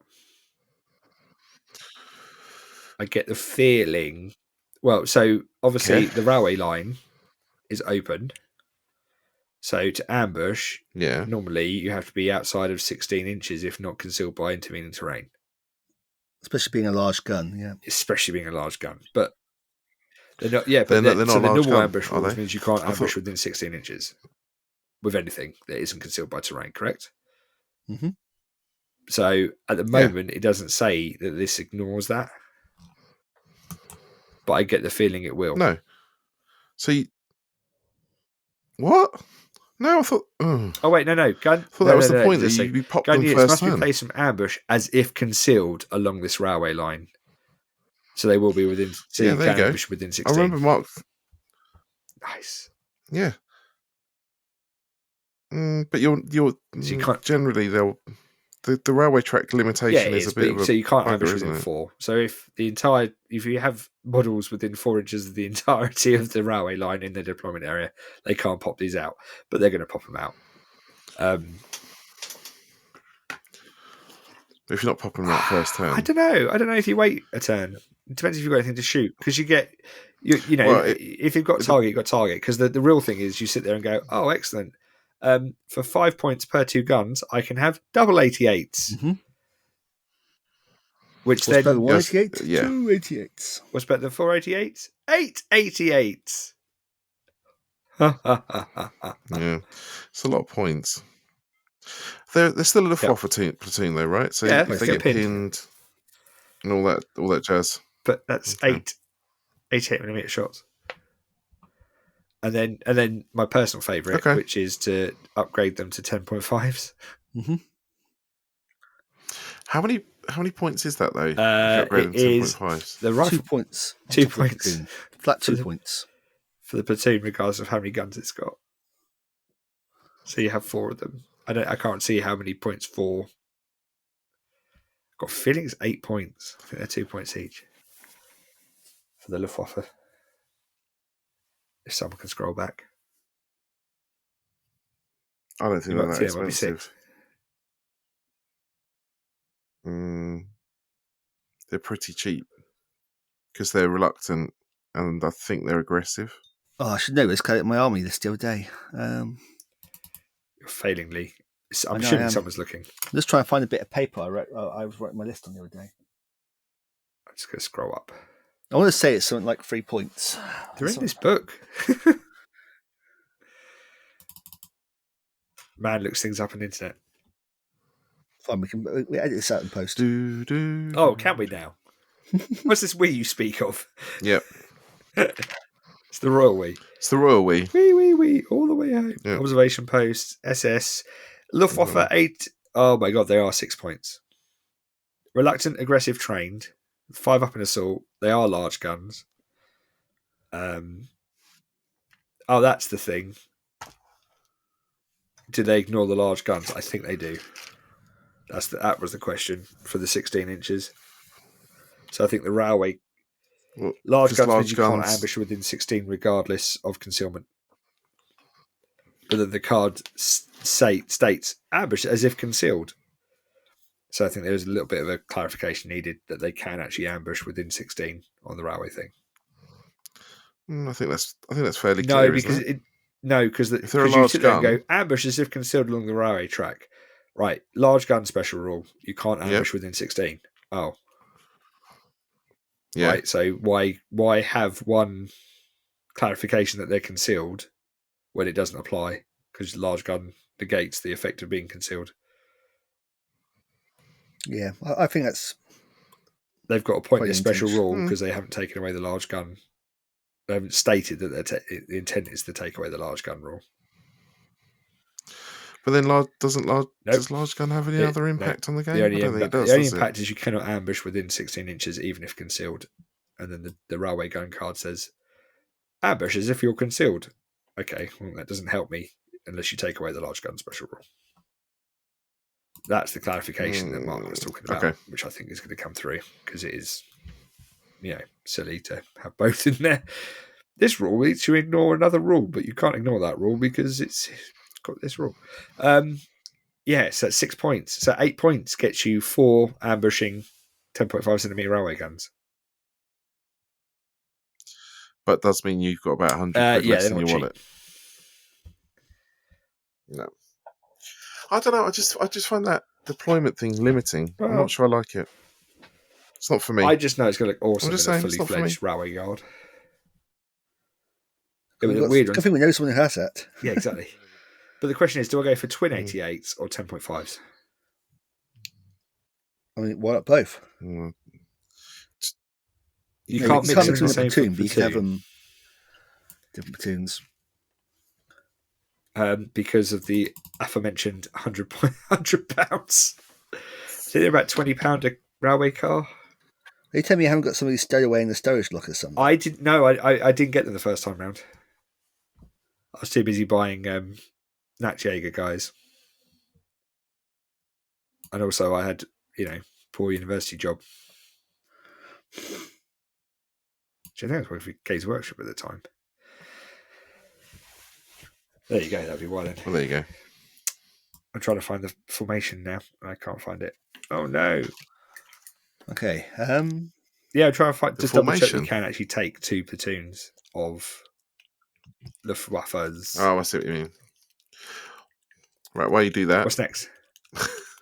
So in the training school formations, there's an infantry platoon for doing the NCO training, basically. And this lets you modify it to the other training schools. So this one turns them into pioneers, basically. So you get the pioneer rule. They can dig in a 4+. They can cross minefields in a 4+ rather than 5+, which normally would be for being green. Probably not the first choice. It's 1 point. This just in. You can only choose between an 8.8 centimeter heavy AA or a Luftwaffe 8.8 centimeter heavy AA platoon is 1 box. All of the other Luftwaffe platoons are the 3.5 centimeter, the quad 2 centimeters, or the 2 centimeters. So best you're getting 1. Okay, you get 1. Okay. You get 1 platoon of train cars. Make it count. Mm-hmm. Okay, so Pioneers probably aren't worth it. Next one is Sniper School. So basically, you lose your MG42s and just become rifle teams. You keep your Panzerfaust. You get a small discount because you lose your half tracks. Nice. And yeah, you just basically become a rifle team. If pinned down, teams in suit do not suffer an +1 penalty to hit for slow firing. And it's no. And 2 you points get back 0 for points it. back for that. All MG42 Oh, teams in the this unit top. become K9 rifle teams, retaining the Panzerfaust. They cannot Sure. take half-track transports and have the following characteristics for -2 points. Do you know what? I quite like that because it's -2 points. You're going from rifle So you go from MG. MG to rifle. MG, Rifle which MG? means your rate of fire 2 pinned. And you go, okay, well, I'll have half the shots, but no, it's always better to have more dice. Oh, I quite like that. And you'll have an entire army of snipers. Yeah, so they haven't got any of the sniper rules. No. No, I know, but it's quite a points reduction. Really? Yeah. But... Oh. Wait a minute. Oh, no, that's... Panzerfaust are slow firing, aren't they? Yeah. If pinned down, teams in this unit do not suffer the normal +1 penalty to hit for slow firing. So the Panzerfaust stay They better. become That's good. Panzerfaust There you go. snipers. That's totally what they meant, right? I can put a bullet through a guy at 300 yards. Right. Well, here's a Panzerfaust. Oh, okay. That's fine. That skill definitely transfers. They're definitely transferable skills. That's got to be clarified. Snipers, I don't think that's if pinned right. down, That's teams in definitely this not unit right. do not suffer the normal +1 penalty to hit for slow firing. Oh, no. You're absolutely reading it correctly. I imagine it's going to get FAQ though to Yeah. say. I mean, for only the 2 points rifle. each, I would take non-slow firing Panzerfausts. Oh, yeah. Exactly. -2 points. That would make Excuse the me. actual reduction Bless in you. firepower of the machine gun worth it at that point. That's for sure. Yeah, exactly. Oh, excellent. All right. Okay. You got smoke. Oh, I'm still hitting you on 4s. What? Oh, dear. Next up, the thing I've been looking forward to. Yep. Marine Division. So Kriegsmarines. Basically, Yep. the Navy is pretty much useless at this point. So let's give everyone an assault rifle, and now you're infantry. Yeah. Good luck. But basically, what you're doing is you take a Volksgrenadier, and for a point per company HQ, and 2 points for the assault or rifle platoons, you make them fearless rather than reluctant. That's pretty good. So you're still aggressive, you're still trained, but now you're fearless.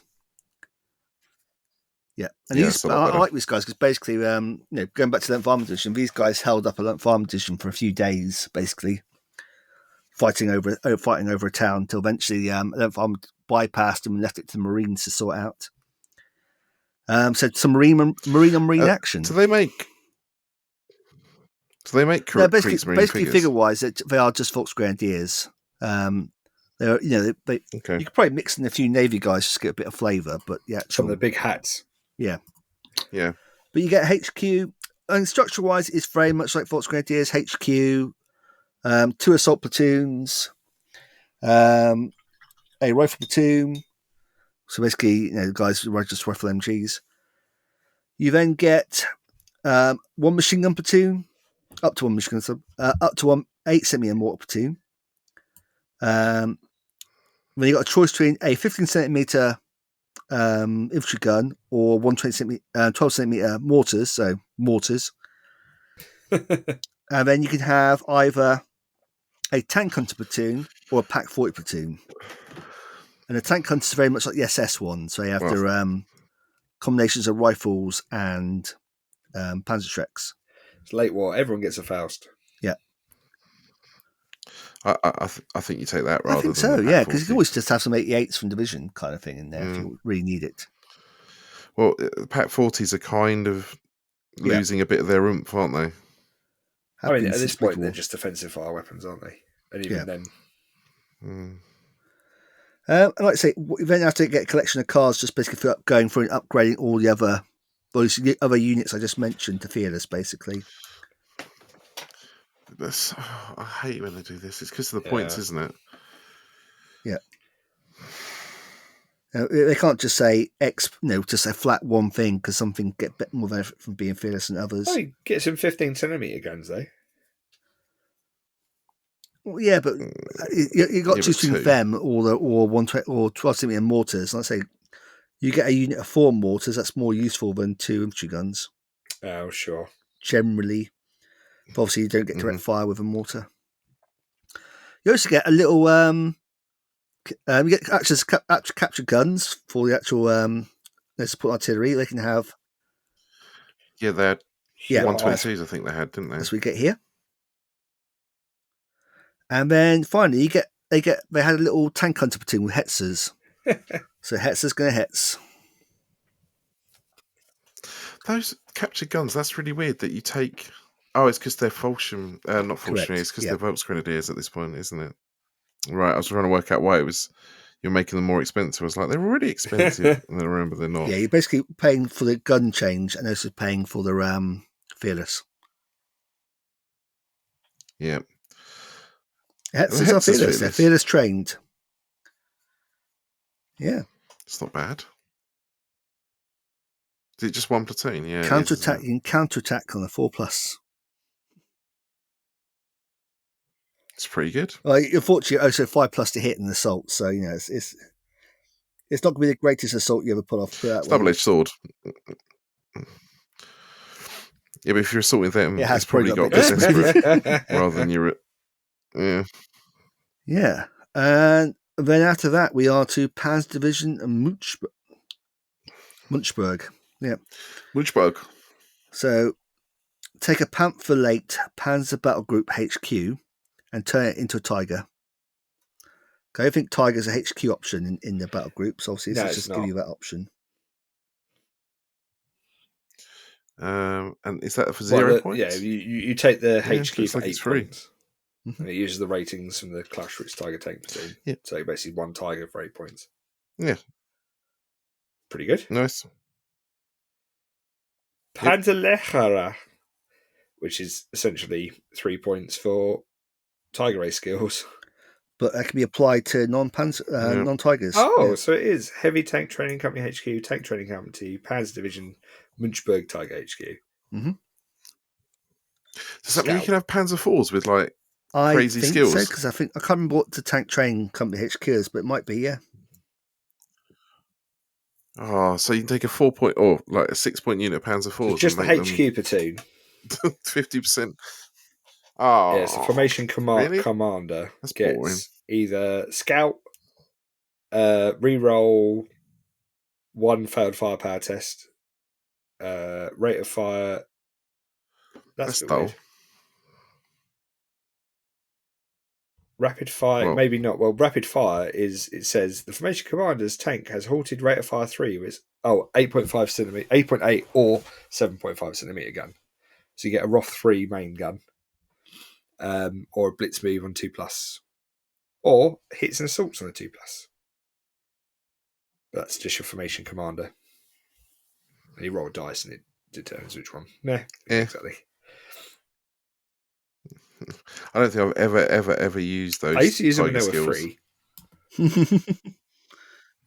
Not now they're 3 points. Not now the cost of a quarter of a Tiger. Yeah. I'm getting some of the named characters. Gustav Valle. German build unit warrior, any Clausewitz formation.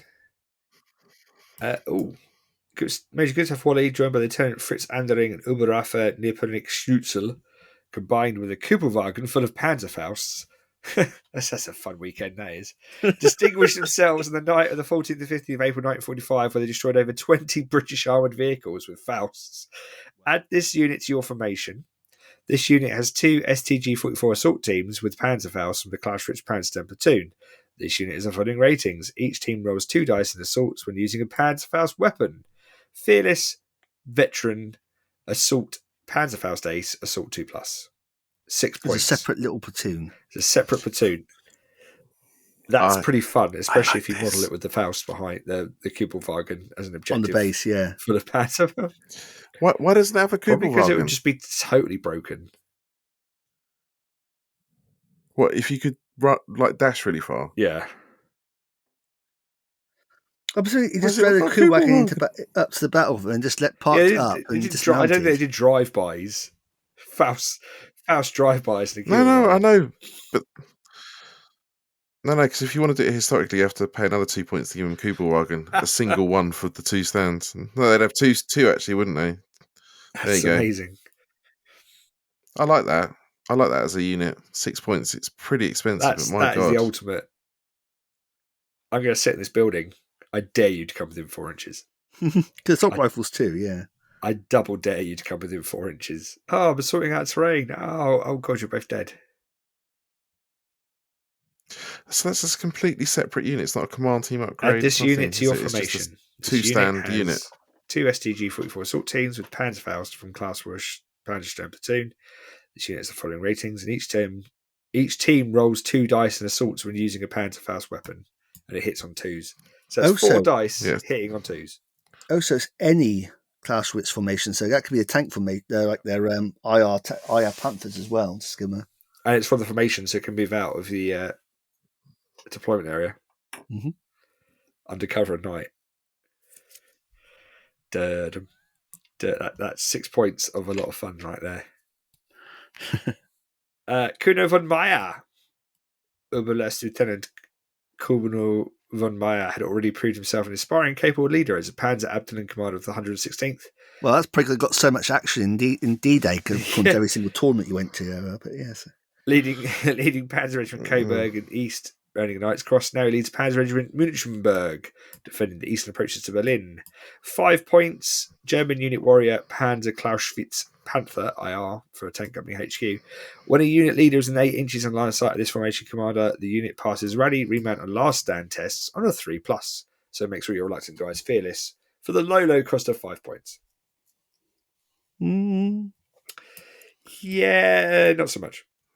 I mean, bear in mind that they're normally I'll take another 3 Luches, please. They're reluctant, aren't they? The IR Panthers. I know. So they get a 3-up with a reroll because they're within 8 inches of the formation commander, which isn't to be sniffed at for being reluctant. But how many platoons are you going to get within for a range Panther of your commander? IR? Probably not a lot. If it was infantry, that'd be amazing. But also, you're down to your last stand. So there's probably 1 Panther left. Well, it's rally, remount, and last stand. So, I mean, remount's pretty good if you're bailed. Remount 3 is up good. with the reroll. Sort of 5 up with the reroll. 5 points. Yeah, sure. 5 points. Yeah, Horst Zobel commanded Panzer Abteilung Münchenberg, 1 or 2 tank battalions. The Order Knights across action at Seelau Heights, east of Berlin, where his unit destroyed 59 Soviet tanks without a single German tank lost. Oh, wow. We haven't lost any tanks, but they're all on fire over there. Yeah, we know they're over there. They're not lost. They're right there. When a unit leader is in 6 inches. Oh, interesting. It was 8 inches. So it increases your command bubble by 2 inches, the previous one. Von Meyer. Because it's normally 6, isn't it? True. Yep. So you get a 2-inch increase. Not to be sniffed at. When a unit leader is in 6 inches in line of sight of the formation commander, the unit passes tactics on a 2+. 1 tank team each turn within 6 inches of the formation commander may reroll failed rolls to hit tank teams. It's 5 points. It's for a German unit warrior, Panzer Battle Group HQ, Clausewitz Panther IR, or a tank company HQ. So it gives you 2-up tactics. That's not too bad. You've got your old blitzing and shooting, scooting. Rerolling a miss. Stormtroops. Rerolling a miss. Yep. Fruity Rudy.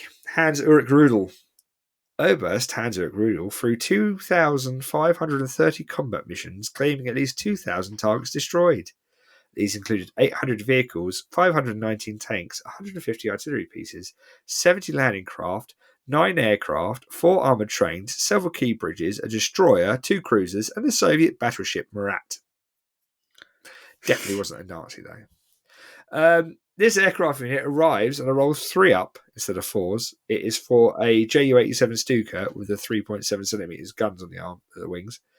The unit leader may reroll all failed hit rolls to hit each time he shoots with his 3.7 centimeter gun.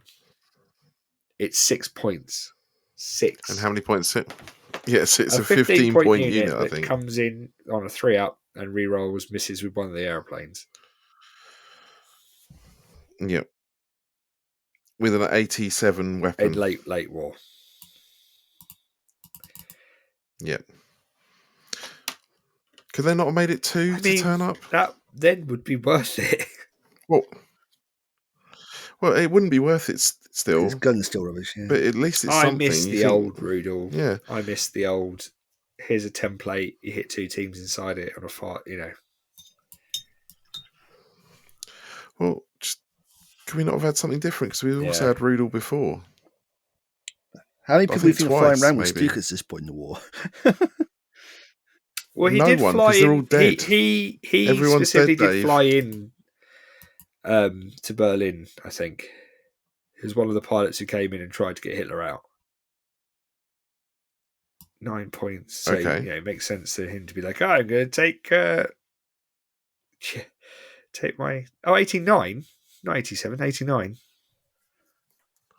On the side. Okay. Rate of fire 2, 89, firepower. Hit on 5s with a 3-up save, so fairly safe from AA fire. You're not spending 15 Well, you are points if on you an A. really, really, really love Rudel. And if you really, really love Rudel, that's definitely... I think you've got bigger problems. Yep. Yeah. Onto the list you go. I don't know. I'm a bit underwhelmed by them. The special characters are always a bit funny, aren't they? They are Always a bit- because I think Yeah. they. I would say they learned their lesson from Patton, but they obviously didn't because they made Patton too good again, even though they turned him down from what he used to be. It's a thing. You don't want everyone to be turning up with Rudel because it's you can't make him too good. So No. yeah, no, I'm not trying to think it out from I'm almost wondering why the Warrior teams got included. because they give Or people the Warrior that cards. extra, if you are doing something that you are not sitting there going min-max everything. Yeah, I still want to run a platoon. I still want to run a game where you get 3 points for your warriors. So it's like 100 points, but everyone gets 10 points they can spend on warrior cards only. They would be underwhelming. At least they get on the board. But some don't get on the board. Some are just like soft effects, aren't they? Yeah. Yeah. I don't know. Fine. And that is your command cards. There you go. That's it. Yep. Fine. Just Not great, not terrible. I'm glad Lucky made the cut though. I'm also glad there's no I give them soft skin. You could give the soft skin transports for a point to the you can, to their command card. Yes, you can. Build unit infantry or gun. But that's for trucks. Yeah, but it's a Kibble-Wagen. It is a soft skin. It is, but you would only get then like 4 Kuba. They'd be like clown cars. Every time your platoon would pull up, like 15 men would fall out of each car. Exactly. I've got that. Yeah. Well, get on the next one. Yeah. Yeah, no, Duncan is still fail firepower though. Well, this is the thing. Dice will always hate you. Well, Berlin. Yeah. That's it. Lake War's over. That's it. it. Home now. Go home. Yep. You had to wait around 6 months. For yours, if it's over. Yeah. Yeah, and then go to Korea. Get ready to jump into Japan. Oh. Yeah, because was that 82nd? We moved to Pacific Ray for... Yep. And the 101st weren't disbanded indeed. either. They were set there waiting around to see if they got the message. I want to say when the British paratroops did as well, but yeah. But yeah. Should we go do some officer answers? Sure, why not? Sure. We're making good time. Hit me. He's got to open Hit up me. now. Where's it gone? Talk amongst yourselves. Shan't. Shan't. No. Here you go. He goes. Here's a question for you, Yeah. Lee. Then while Liddy's clicking around, best late war book. Oh, that's such a good question. It's a good question. Which one has the comments in? British Bold. There you go. Best late war book.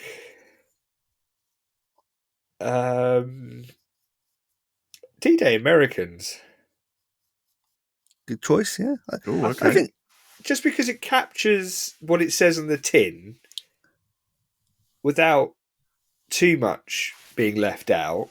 You've got some really specific D-Day beach assault stuff, but then also it's quite a good list to do after D-Day, and you can put some bits and pieces in. Mm-hmm. So you've got your long toms, which are still brutal. I mean, you know, you got the long toms, AOPs, without it being too much of this, is very specific to this particular theatre.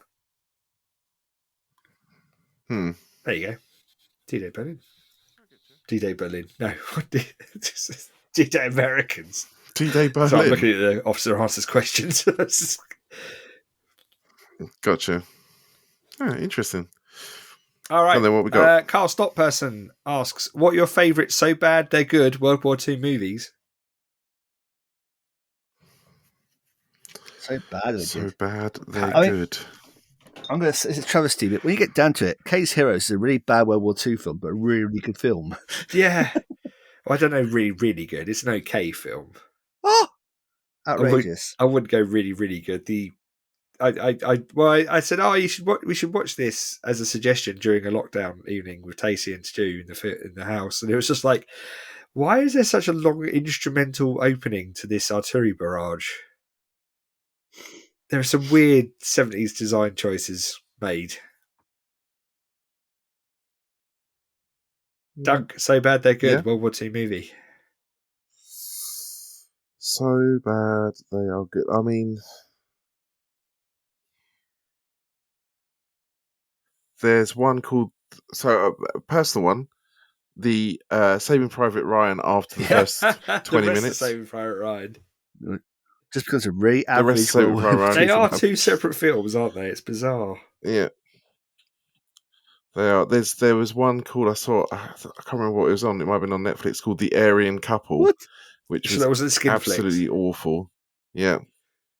No, it was. It's a Holocaust film, which is difficult to get into anyway. It's not a light subject matter. Depends if you're okay to acting or not. Well, it's just, yeah. It was about a couple who work for a rich Jew back in a time when all the Jews are being purged. So it's just really hard to really hard to get into. Oh man, I'm trying to think of anything else now. Richard Mung's okay. I don't think it's a bad film. I don't think it's so bad it's good. I think it's just okay. Dirty Dozen. The Dizzying Heights of Mediocrity. That's pretty bad. That's pretty bad. It's pretty bad. I mean, also, what are you judging bad as? Bad as a film, or bad as in like Fury, where Panzerfaust are just like giant firecrackers? Yeah. I mean, that's another one. Like, that's a weird film, but there's some good bits in it. But you just think that's weird. And Pearl Harbor, obviously. Pearl Harbor's awful. Well, Pearl Harbor, why is it so long? Bad, it's still bad. Pearl Harbor is historically accurate in that there's a place called Pearl Harbor and there was a battle there. There and it stops. Brilliant. I don't know if there's any so bad they're good. So bad they're good. So bad they're good. Movies. I mean, I lots of good movies. I don't know if there are any. So my recommendations are Battleground,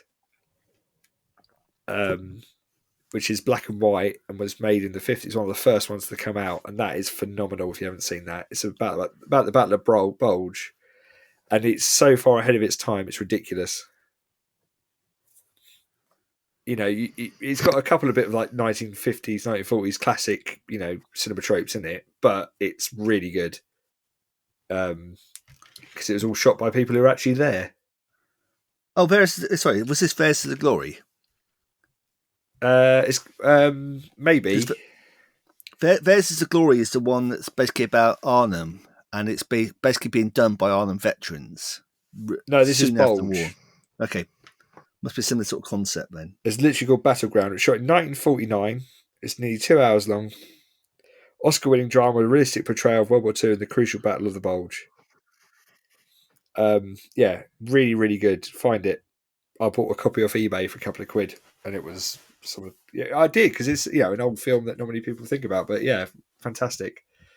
The Battle of Britain movie, of course. Don't just stand there, get one up. Anyway, I've got a bit of a tangent now. Just thinking about fun movies to go watch. Mike Everest says, "Hello, gang. With the Italian hilltop village complete with its first part and viaduct, is that part? Complete with its first part and viaduct to come, what sort of scenario-specific rules would work well for it? Multiple objectives to show a rolling battle, perhaps. A smaller objective contest range, meaning you have to cover multiple parts of the town to take it. Open to all suggestions." Can I hit it with a B-25? Yeah, B-25. So we're just going to rock. We're going to flatten the whole thing. Yeah, B-25. Flatten the whole thing. That there was someone shot us from it when actually it was empty. And and then So make it easy to defend from. Yes. Sell blankets to the women for sex. Isn't that the way it works? Yeah, exactly. What?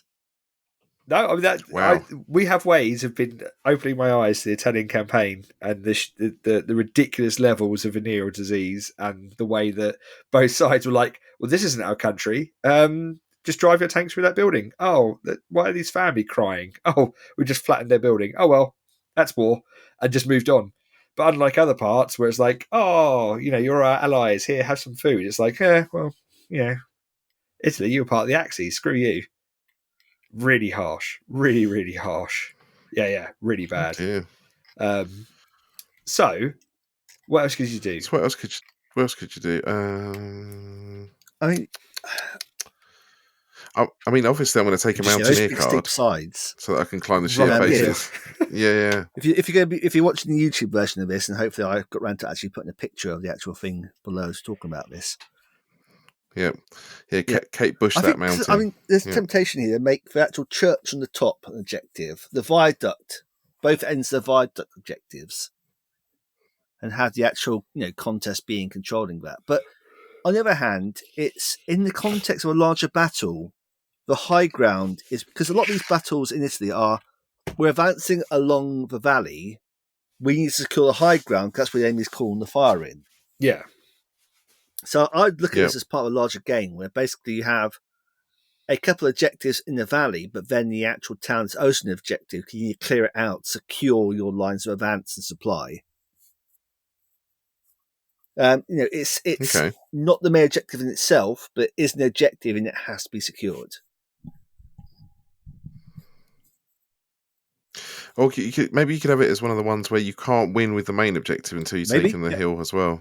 So the objective only goes live in the valley when the hill's taken. Works.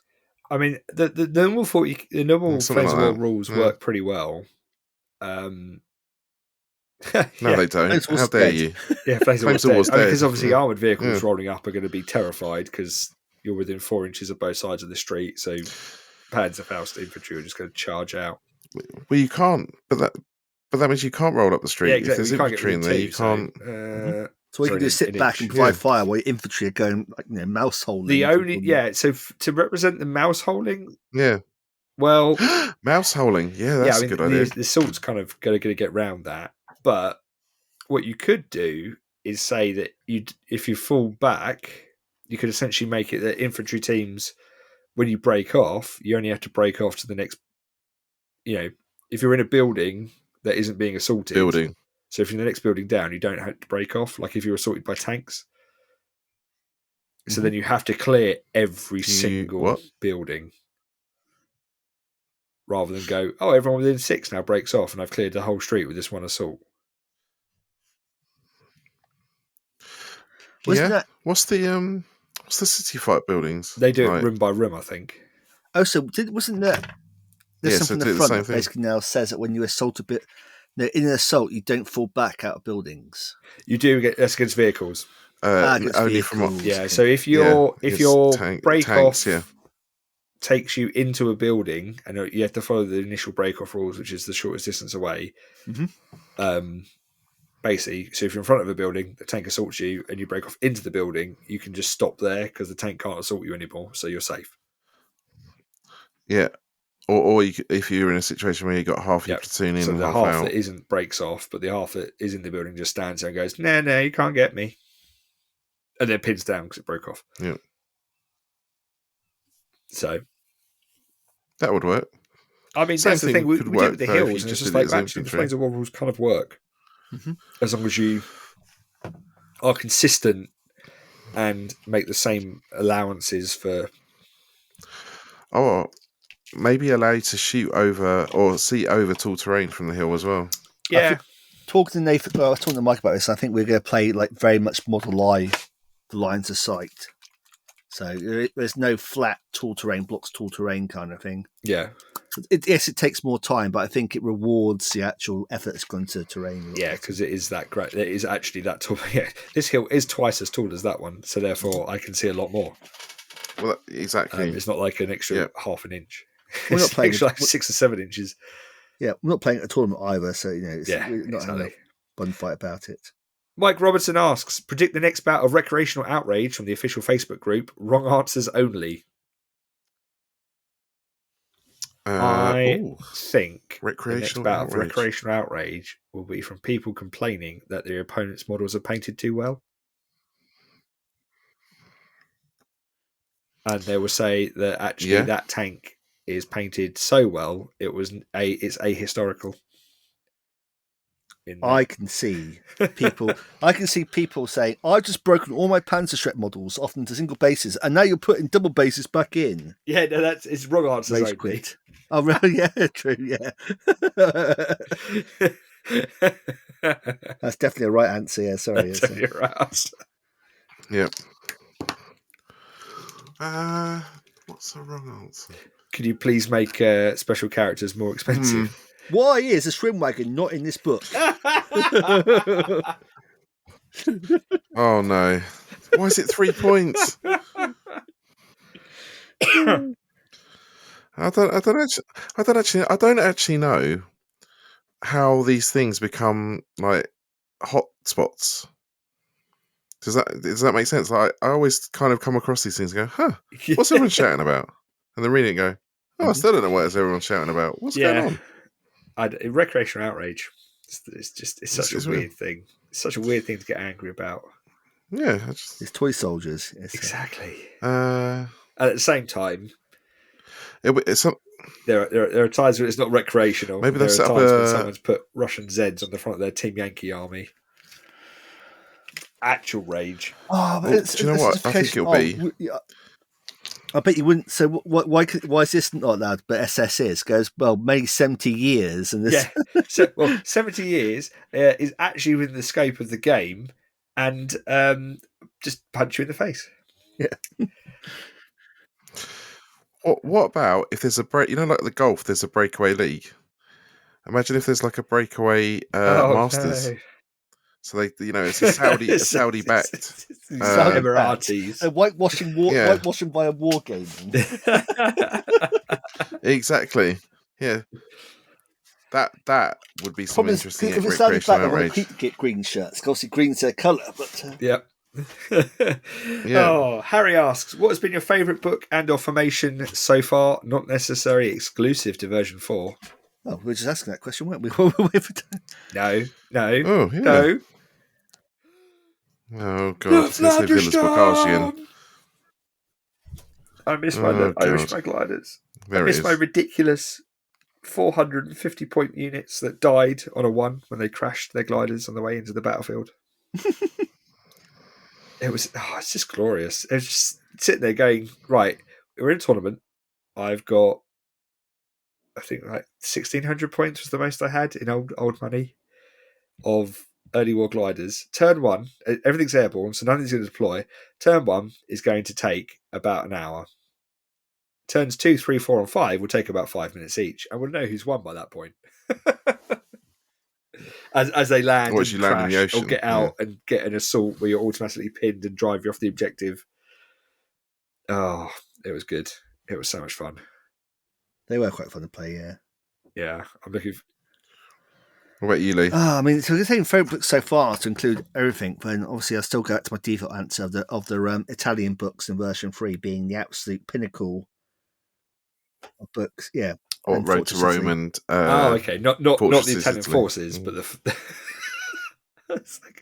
I was like, he Oh, hasn't God, got no. a feather fetish. That's Mike.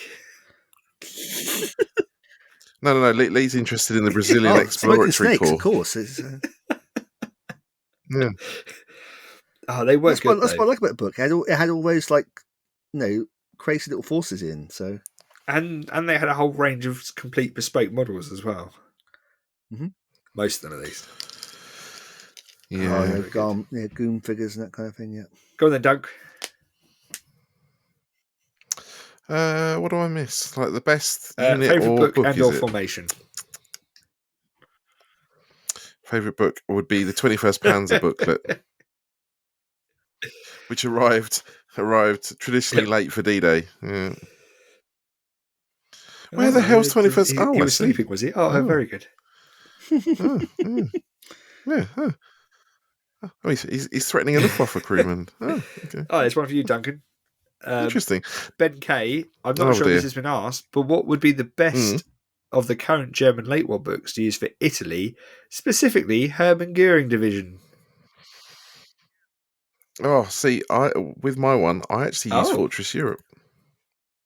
I think it's entirely Is Fortress fine Europe still available? to use for that. It's because it's yes, and it's on forces because it's that thing where it's that crossover period between 1943 and 1944. So it's got very generic forces in, but it's also got the Panzer III, which is important because they had Panzer IIIs, quite a few of them. So I actually think that is probably your best bet. Yeah. Yeah. In fact, I would say it's definitely your best bet. Yeah. Fortress Europe has never been invalidated. No, 124 pages hardback, list of German, British. Nice. And some people. Yep.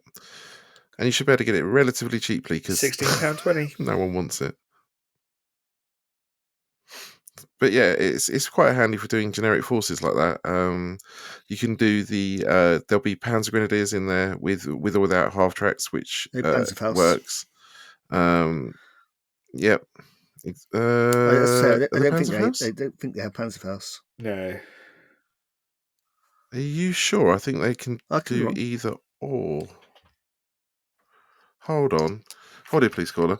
You can do the Panzer III N, which is again important. Tigers are in there. Ferdinands are in there. Ferdinands are in there. No, is this but not elephants. A grenadier company. Yeah, but the Panzer III companies you can use.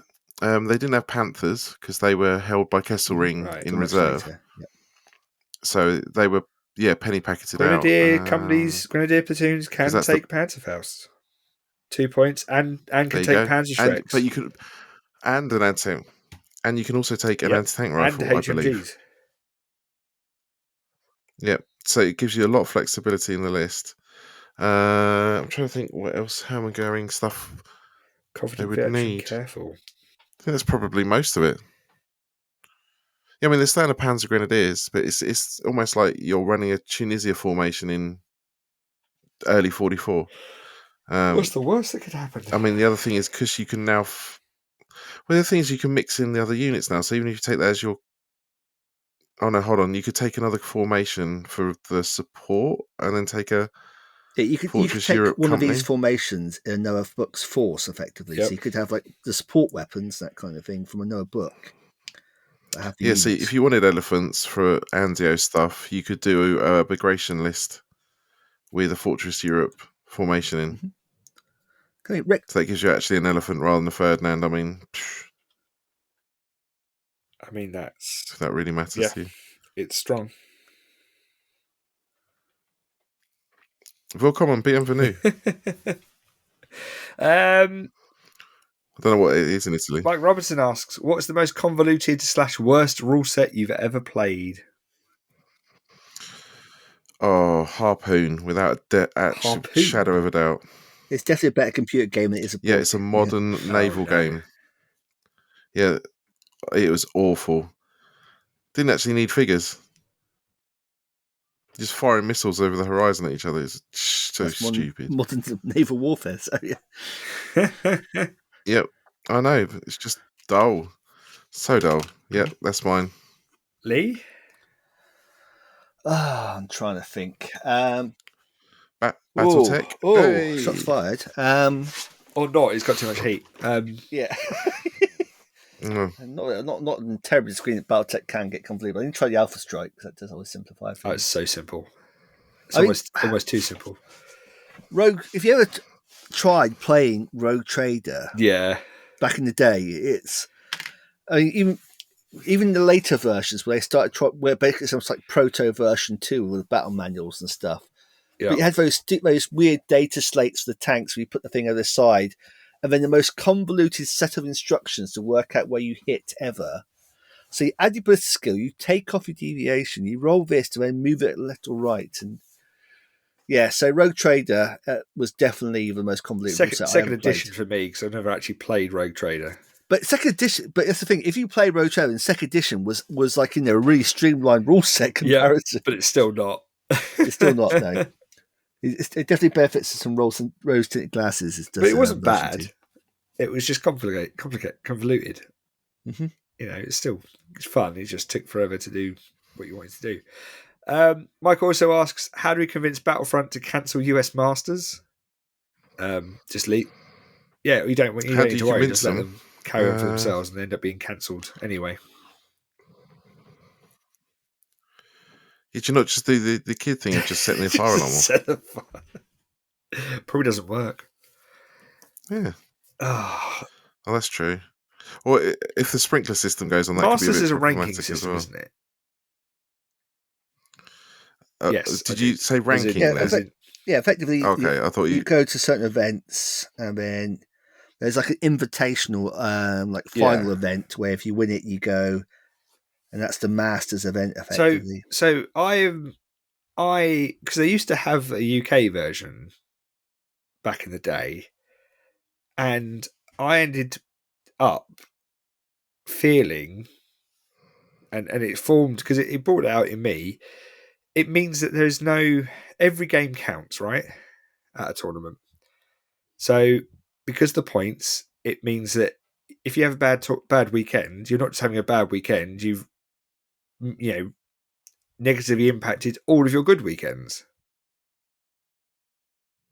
And I don't think it works like that. I think, doesn't it mean that if you win one of their ranking tournaments, you get an invite to the Masters final? Your best scores over X number of games over a year. So really, I can understand why people want to do it. However, and there's a similar thing called the Hobbit League, the Great British Hobbit League, for Lord of the Rings. But what I tend to find is it means that you end up caring when you really shouldn't. And it's the easiest way to ruin the fun of the hobby. Mm-hmm. Yep. So we're talking about toy soldiers. Who's got the best toy soldiers over the course of many different formats, many different stuff, and it just I found myself I fell into the trap. I became really competitive about nonsense, and it was like, actually, I don't want to do this. So when it stopped in the UK, it was one of the best things, I think. Well, so what is it? Is it literally so someone can go, I'm the master? The best. Do they have to say I have the power? Yeah, but if they don't, really then I don't think they can say that. Smelling of Cheetos. Yeah, I always made a point with your Brighton Bashes to never do rankings. I said it was it was an unranked event. Yeah, because it just. I mean, the thing is, for the most recent exposure for us in terms of the Hobbit one of the guys was like, "Oh, yeah, I'm doing really well, and I was going to go to this event, but I won't go now because it will mess up. I can't win it because I'm not that good at that style of event, so it will negatively affect my score." So his reason for not going to play games was it would affect his score for a year of playing games. Which is not how these things should work. Oh, That dear. should not be No, but that's what you have to do to win, he says, quote unquote. And that's why I quite like, yes, the ETC is competitive for a certain number of teams. Oh, God. Who's got that on their bingo card? But it is a one-off thing. It's one and done. All those years we gave Jersey stick about. Yeah, well, there we go. I know. It's interesting though, because it was funny going around, and it is only 5 or 6 teams who take it as serious as the perception in the UK, because Team England is one of them, because we've got a chance of winning, so we try. Oh, it's just like we have a chance to win the Euros and the football and all that. We came second, yes. Oh, is that not worse if you try? Well, no, it depends how you try. I'm very proud of Team England. I think they are all fantastic gentlemen, and I think we. Bloody flag shagger, honestly. The attitudes of the current Team England are absolutely fantastic, and to be honest, most of it we spent in the pub talking about Mortem et Gloriam. Yeah, that's good. They're trying to convince me to start playing that, and I was like, guys, come on, seriously. You should. It's a good game. I quite enjoy it. Yeah, we can do. That's why I'm interested in the 100 Years' War. That's all I'm saying. Is that a quick game, or does it take 100 years? Or is it like a second edition 40k, where it takes 100 years for 5 minutes worth of gameplay? I don't think I can ever play it because it's the most visually uninspiring game I've ever seen. But I don't know. Lord of the Rings is brown blob with spear versus brown blob with spear. Well, that one's got shiny armor. He must be the good guy. Yeah, you played Soviets, like, rightly. Same difference. Do you like green blob? Green blob or brown blob? Got a Nazgul. It's not that. It's the whole terrain thing where it's just literally a bit of felt. That's and there might be a bit of felt here and a bit of felt here, and that's literally the sum total. Yeah, but we've got a barn. All we need to do is get Mike into it, and we'll have an entire, Yeah. Yeah, tell him he can be a legionary. A legionary commando. And then Hammy can come down with a camel. Yeah. With special forces. Yeah, special forces in the Roman. Like, I'm sorry. Special. That's what I saw. Is that special forces? Let me go Facebook stalk him again. But surely, if he's riding a camel, that's not special forces. Like, Roman Special Forces and Special Ops by Simon Elliott. Speculatores, Exploratores, Protectores, and Ariana in the service of Rome. Pen and Sword.co.uk, Roman Special Forces, and Special Ops hardback, and so it begins. I wonder if there's like an anti-druid unit. And they go like an Inquisition type thing. I think we've gone off subject now. We're on subject. But yeah. New release was £20. Buy it for £14 from Pen and Sword Books. Bringing you closer to the past by Dr. Simon Elliott. 176 pages. Published the 1st of April. It's quite a lot of pages. Special Forces. Do you want to read the blurb? No, that's fine. No. This is the only book available dedicated to Roman Special Ops. I'll tell you what, that'll cancel the Masters if you just stood at the front and read that book. I'll tell you how. There you go, Mike. Here's how to get the Masters cancelled: is make everyone record it like Rimmer's Risk Diary. Dear God! And submit their tournament scores like that. And then I rolled a 5. And then he rolled 2 2s. Followed by 6. Yeah. Followed by 6. Which all got taken as tax. Exactly. So he only scored the 4 creds I rolled afterwards. Fez's necromancy. Exactly. Yeah. And then Moscow fell. And 7 hours without oxygen. But other than that, it's all going swimmingly. Harry asks, with the recent news of Narm, Great War, etc., and some of the old metal models, such as Roman Commandos, returning, what FRA or older kit are you most excited about? Personally, I can't wait to get my hands on some of the Commandos and DD Shermans, assuming they're coming back. Oh, DD Sherman's better come back. One short or something? No, I'm like a platoon short. Because I want them for my shelf stuff. Oh, yeah. And the buggers removed them after D-Day. Apart from no one will everyone who want wants it these. and actually comes into the hobby and goes, I want to do D-Day. I've got all this money. Oh, I can't buy the models anymore. What a shame. Yeah. You can have this command card. That's the same. Yeah, no, exactly. it's not. It's not the I need same. my skirt. Where's my little canvas pull-ups? Yeah. Where's my snorkel? My little propellers on the back. I know what Lee's going to say. Lee's going to say Well, winterized back. Volks Grenadiers. So what I'm still waiting for. Oh God, terribly sorry. What I really want, like I said, it was the Commonwealth British that were released for the Italian book. Oh yeah, okay. Now, can you say that again though? But as a Spice Girl. All I really want, what I really want. Right. I'll tell you what I want. What I really, really, really want. I mean, if he does, I might have found a blister of those in my stash. So what? Huh? Do you really, really, really want to Zika Zika? I'll definitely seek his R for one of those Zika blisters. Zika for a platoon of Commonwealth Rifles, Italy. Yes, shake that money maker, Lee. Yeah, I think I did find some in the box of sin as I was going through. It's not even opportunity anymore. It's like the millstone, isn't it? Attach the stone of shame. No, remove the stone of shame. Yeah. Attach the stone of triumph. Oh God, it's heavier. I try to think what I'd go for if they came back in. I've got most things. I just need to remember where they are. It's like the Ent women and the Ent wives. I've just lost. Just can't remember where you put them. They look like. They're all in storage. They're all in storage. Hold on. The Ent wives are in storage. That doesn't sound right. My garage. Stepford Ent wives.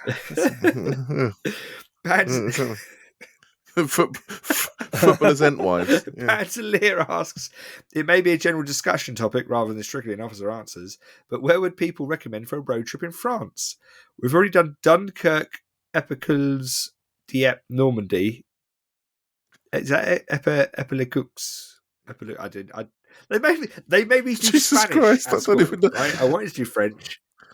I don't even know what that word was. The big, it's the place where there's the big dome, right? There's the massive V2. Yeah, what's like their air V2 defense factory. HQ or something? Yeah. Yeah, it was a V2 factory, underground V2 factory that got. The RAF went over and went, we know it's here. We can't really do much about it, so we're just going to bomb the crap out of it and end up unburying half of it, and it caused a massive crack and a landslide and shut the door. They went, wasn't that the long Tom or something they used? The type of bomb. It wasn't a tall boy or something like that. Tall boy, that's it. They just shelled the snot out of it, or sorry, bombed the snot out of it, and they went, oh yeah, we can't really use this anymore. Great museum. Yeah, Epicule, Dieppe and Normandy. So I was thinking about either Western France, Musée des Blindés at Samoa, Subpens at l'Orient, etc. Maybe the Maginot Line, primarily interested in World War II, but happy to take in some World War I sites as well. Well, definitely go see the Bay Area Tapestry. Yeah? no, it's awful. It's just a big carpet. It's just looking at it going, musty, right, that's really, that's really cool. But can I go now? No, we're here for another 3 hours. Oh, there's the guy with the arrow in his eye. Excellent. Great. Spotted that. Yeah. Wonderful. Okay. I mean, I've always had a soft spot for Vimy Ridge because I went there on a school trip, and it's incredible because you can see both the Allied and German lines from they're like 100 yards apart or something insane. You know, you look at it and go, "Oh my god!" Like you must have been able to move at all without being seen. Yeah, but that's World War One. And what about a lovely romantic tour of Verdun? You know, I don't know World War Two because after the Normandy breakout, it kind of doesn't it. There's just Bocage, the Bocage moves so rapidly. I do think what it's just about the sub pens along Brittany are always worth a good one. I always think. Yeah, because you can get up to what's it called? One where they blew the boat up to take out their dry docks. Oh gosh, yeah, that was in a War Games Illustrated. Well, they're quite one of those things where you look at them on the internet and you go, "Oh, it's pretty big," and then you actually see them in real life. I've not that I've done it, but this is what I've heard is that they're just a completely different scale. You can't appreciate it until you actually insane. see them, just how big they are. Just how much poured concrete. Yeah. Why they had to create a whole new series of bombs without doing anything to them, kind of thing. Yeah. Well, I'll tell you where it is interesting. That's not in France, which is not really the question, but it's adjacent to the question. Guernsey and Jersey. They've both got museums of occupation. There's a massive army hospital on Guernsey that's got underground. I think it's got something like room for 2,000 soldiers. It's something absolutely crackers. And then you can go and see all the a lot of the fortifications still in place for like the viewing posts for the guns and stuff like that. It's quite a big deal. Yeah, it is quite literally adjacent. So I do like what you said there. Yeah. Well, this was the funny thing is that they had their power turned off, didn't they? Because they draw it from the French grid, not the UK one. Yep. Oh well.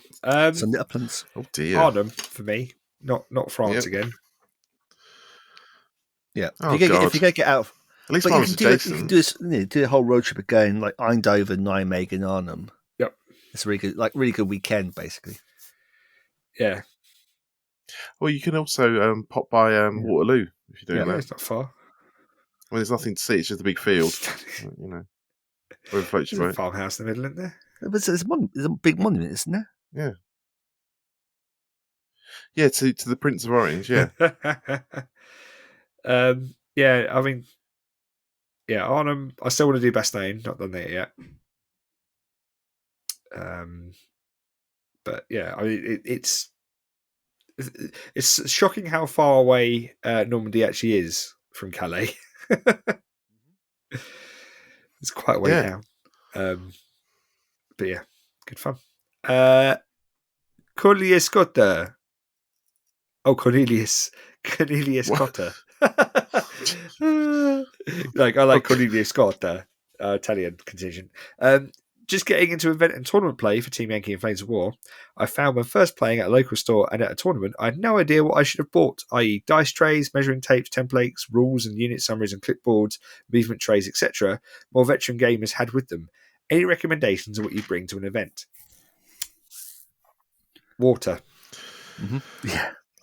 Lots of water. Yeah, I lots prefer of water. to get some of the fizzy flavoured water for less than £1 for 1.5 litres, because no matter where you go, any drink's going to cost more than that, and it's quite nice. Mm-hmm. I always think when you're doing unit cards, don't bring all unit cards. Just bring the ones you literally need for your army for the weekend. That way, you're not having to cut down how much rummaging you're doing through card packs and stuff. Yeah. If you have a card wallet, just literally put in the card wallet the cards for your force. I've got one of those big card wallets, and they're all right for storage, but I find they're not that great for using during a game because it's constantly hunting through them. Yeah, it removes the benefit the cards give you. Yeah, it's still flicking through them. Yeah. I just do my own printout of screen grabs from a lot of the forces, and it's a single piece of A4, and it's a lot of veteran guys doing that, and like I say, it does make a big difference because it has everything on one sheet then. Well, and you can also pass it to your opponent type thing as well. So if they want to have a look at all your unit cards, it's all in one place rather than trying to flick through or anything like that. I mean, most people know, but if there might be some funky stuff in there. Latest version of Lessons from the Front. And the mission booklet. It's always helpful to have. Yeah. Yeah. Smoke. Please bring smoke, people. Like, don't, for God, it just makes me sad when people like flip their tanks over markers, you mean? Yeah. Like remove the. Yeah, just makes me sad. You've taken all that time to paint the bloody thing, and now we're just going to plonk it upside down. Or other thing, turn the tank around when it's bailed, which just gets confusing in the multi. Yeah. Yeah, or take the turret off. Any of the above. Don't do that. A set of dice and tokens. It's just some cotton wool. Ideally, that are unique. You know, enough counters for all your units. I like to bring a dice tray. You need more pin just because it means that you can say, right, if it's in the dice tray, it counts. If it's out of the dice tray, it doesn't count, and that cuts down on the number. And the Tower of Power. That was You good got, fun. I had a dice tower that meant that you just drop the dice in and it rolls it, and it's very obvious what it is. And it makes the Oh, most so good. irritating noise that you've heard in a confined space. It's hilarious when you used to drop dice in, they get stuck in the dice tower. I did a couple of times. Where's it gone? Oh, isn't there? Yeah. Just deodorant, basic body hygiene. Yeah. Yep. A Toothpaste. large kitchen tray or some description to put your models on. So you don't something put to them carry back your in the models case around. and Yeah, move them to another definitely. table. You can also add scenery and stuff to that if you really want. Make it look pretty good. Mm-hmm. What else is essential? Tape measure with your name on. Yeah. Templates with your name on. Just tape measure. Name everything. Name your books. Yeah, definitely a book. Yeah, so pick it up. You name your rule book. It's just usual stuff. But so once you go to a couple, you realise what you do and don't need, and see what other people bring, and think actually that doesn't help. Mm-hmm. I like to bring an alternative identity kit. A big green shirt. Ben K says, not sure if this is a better podcast topic or officer answers, but what would everyone's advice and or tips or tricks be for someone just starting to play with infantry companies? Oh, that's a podcast topic in and of itself. But in 3 points each. Duncan, you ready? For infantry, okay. So number 1, you are going to take losses. Yep. Accept it. And number 2, don't get caught in the mindset of having to shoot when you don't have to. Especially in defence. They make the enemy's life easier for them. Sometimes it's better just to stay gone to ground. Exactly. Exactly. And also remember you move a lot faster. You just stole 2 of my 3. Git. There we go. Uh-huh.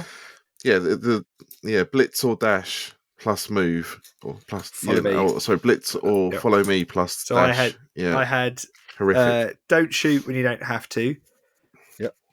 So being gone to ground is often a lot better for survivability. I had don't be afraid to go on the counter attack, even if it's only with 1 or 2 stands, because often you can get outside of 6 inches and therefore you're only risking 1 stand, especially if you've got Fausts or things and you take weapons, you can do side armor shots. Yeah, that partially comes under like the same thing of like don't sit under an artillery barrage unless Don't forget that pin really units can be backwards. Yep. So if you're under an artillery barrage and you're not really there for any reason, just fall back. Yep. Especially if you've got crap skill and don't think you're going to dig in. You pre-measure your 8-inch defensive fire for all your teams, especially if you're against guys with assaulty tanks. So when you sit there, think about your defensive fire. So you put your teams down and go, right, if who charges me, can my bazooka, Panzerfaust, Pack 40, whatever, anti-tank gun actually protect all of my teams within 8 inches? Yes, it can. Excellent. That's where it's going. Deploy beyond the objective, because that way someone charges you, you lose the assault, you break off, you're still contesting. If you deploy if you deploy on the objective and someone charges you, you break off, you're no longer contesting.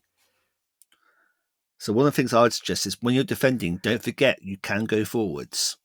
Yep. So if there's a really good defensive position just outside of your deployment zone, then take that turn to get into it and set up. Or just scout it. Yeah. It depends on the mission. But something like no retreat, you don't really have that opportunity. But true. You get into it. I mean, again, you get, like, say, defense in depth then. The enemy's got to kick you out of that. You'll fall back onto the objective and they've got to kick off that. And then, don't just plonk down your formation commander. Mm-hmm. Look at your platoon HQ stands and measure out 6 inches to as many as you can and put your formation commander there. And then put your second formation team somewhere that's more survivable. Mm-hmm. So if you end up getting shot at, incoherency, obviously, but then you can bounce across. Yeah. And then be in a better position if things are starting to go wrong. And if you're going to attack infantry, it's worth having 2 or 3 smoke templates that you can bring down. 1 to advance, 1 to then assault onto, and then 1 to like cover yourself for the next turn where you try to dig in stuff. Nice. There you go. Yeah, maybe we'll put something together and do an infantry. Maybe we could look at that, like using infantry, and then we could do one about using artillery, using planes. Have it as a section. Mm-hmm. Maybe we can look at something like that. Yeah. It's a little mini series. Now we've run out of books for late war. There's going to be no more releases for the rest of the year. There's nothing. That's it. Game over. Nothing to get excited about. Nothing. Sorry. That is an end of an Officer Answers. There we are. Or at least the ones that Lee put up. If he's forgotten any, it's all Lee's fault. I haven't say pop up during the course of the evening. So that was pretty much it. Cool. Let's go for events then. Yeah. 2 weeks time, Salute Wargame Show. Woohoo! 22nd of April, Excel Centre, London. Very excited for that. April 29th and 30th, Bunninggrad, Battlefield Hobbies, 101 points, mid-war dynamic. Whoop, whoop. Excited. Again, weekend away. Get a curry with the boys. Lovely, lovely, lovely. May 14th, Canadian Tabletop Championship, Team Yankee Flames of War event in Ontario. May 21st, Gameology Pasadena, mid-war, 95 points. 10th and 11th of June is Conflict at Battlefield Hobbies in Daventry. Full details are to be confirmed later. 15th and 16th of July, Attack at Devices, mid-war, 101 points. Part of a multi-competition show. Lots of trade stands and demonstrations. That'd be good fun. 4th, 5th and 6th of August is ETC mid-war. They're still looking for mercenaries. If you want to go, let me know. Then you too can say, I've been to the ETC. Did you know that time I was at the ETC? And then Yeah. This one time 23rd at the and 24th of September, Flames of War UK Nationals at Battlefield Hobbies. And then the 11th and 12th of November is Warfare Reading at Farnborough. Whoop, whoop. Late War. Yep, be there and be square. And lament my SS King Tigers rolling through the fields. I don't know. Oh, are you taking Germans? I need to speak to James and convince him to give us extra points for bringing 2 lists. Because otherwise, mono lists is better. Again? Yeah, it's less variables. Is it? You don't have to do the list swap, do you? So if you turn up with 2 lists, well, as the rule pack was, if you turned up with 2 lists and the opponent only had 1, you had to play the opposite red-blue. Otherwise, why are you turning up with 2 lists? Yeah, correct. If not to try and game it. Yeah. So actually, it's better to just do a mono list because you have less variables, and you force the opponent into potentially their second list. But anyway, I'm excited anyway. Shall we shoot and scoot as a Kriegsmarine? So first trained. Yeah, Kriegsmarine. Is that 6? It's a 6. Oh gosh. There you go, stats. See? The dice are a lie. All I think we're doing is proving these dice of war dice just roll an unusually high number of symbols. Yep. 6s. It might be due to the fact that is the symbol carved this out one on the 6? Is printed on three sides. Yeah. They're all 6s, honest. The Armoured Train Record podcast you've been listening to is Shoot and Scoot, the Flames of War podcast, and the team of Breakthrough Assault UK. Supported by support for Battlefield Hobbies, Dice of War, Frontline Terrain, and Faust Baby. 66 Panzerfaust 99 to Panzerfaust. Shooting in the summer sky. Exactly. It's an IS-2 with some MGs. Oh my god, we're gonna die.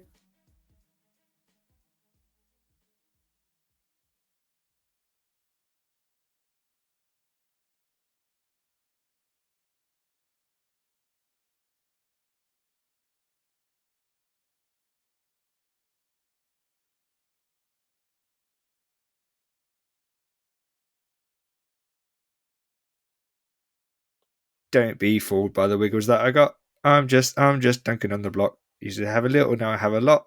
Gonna paint some Hungarians. Non-stop. Non-stop. Yeah. Lee, say something. Something. Nice.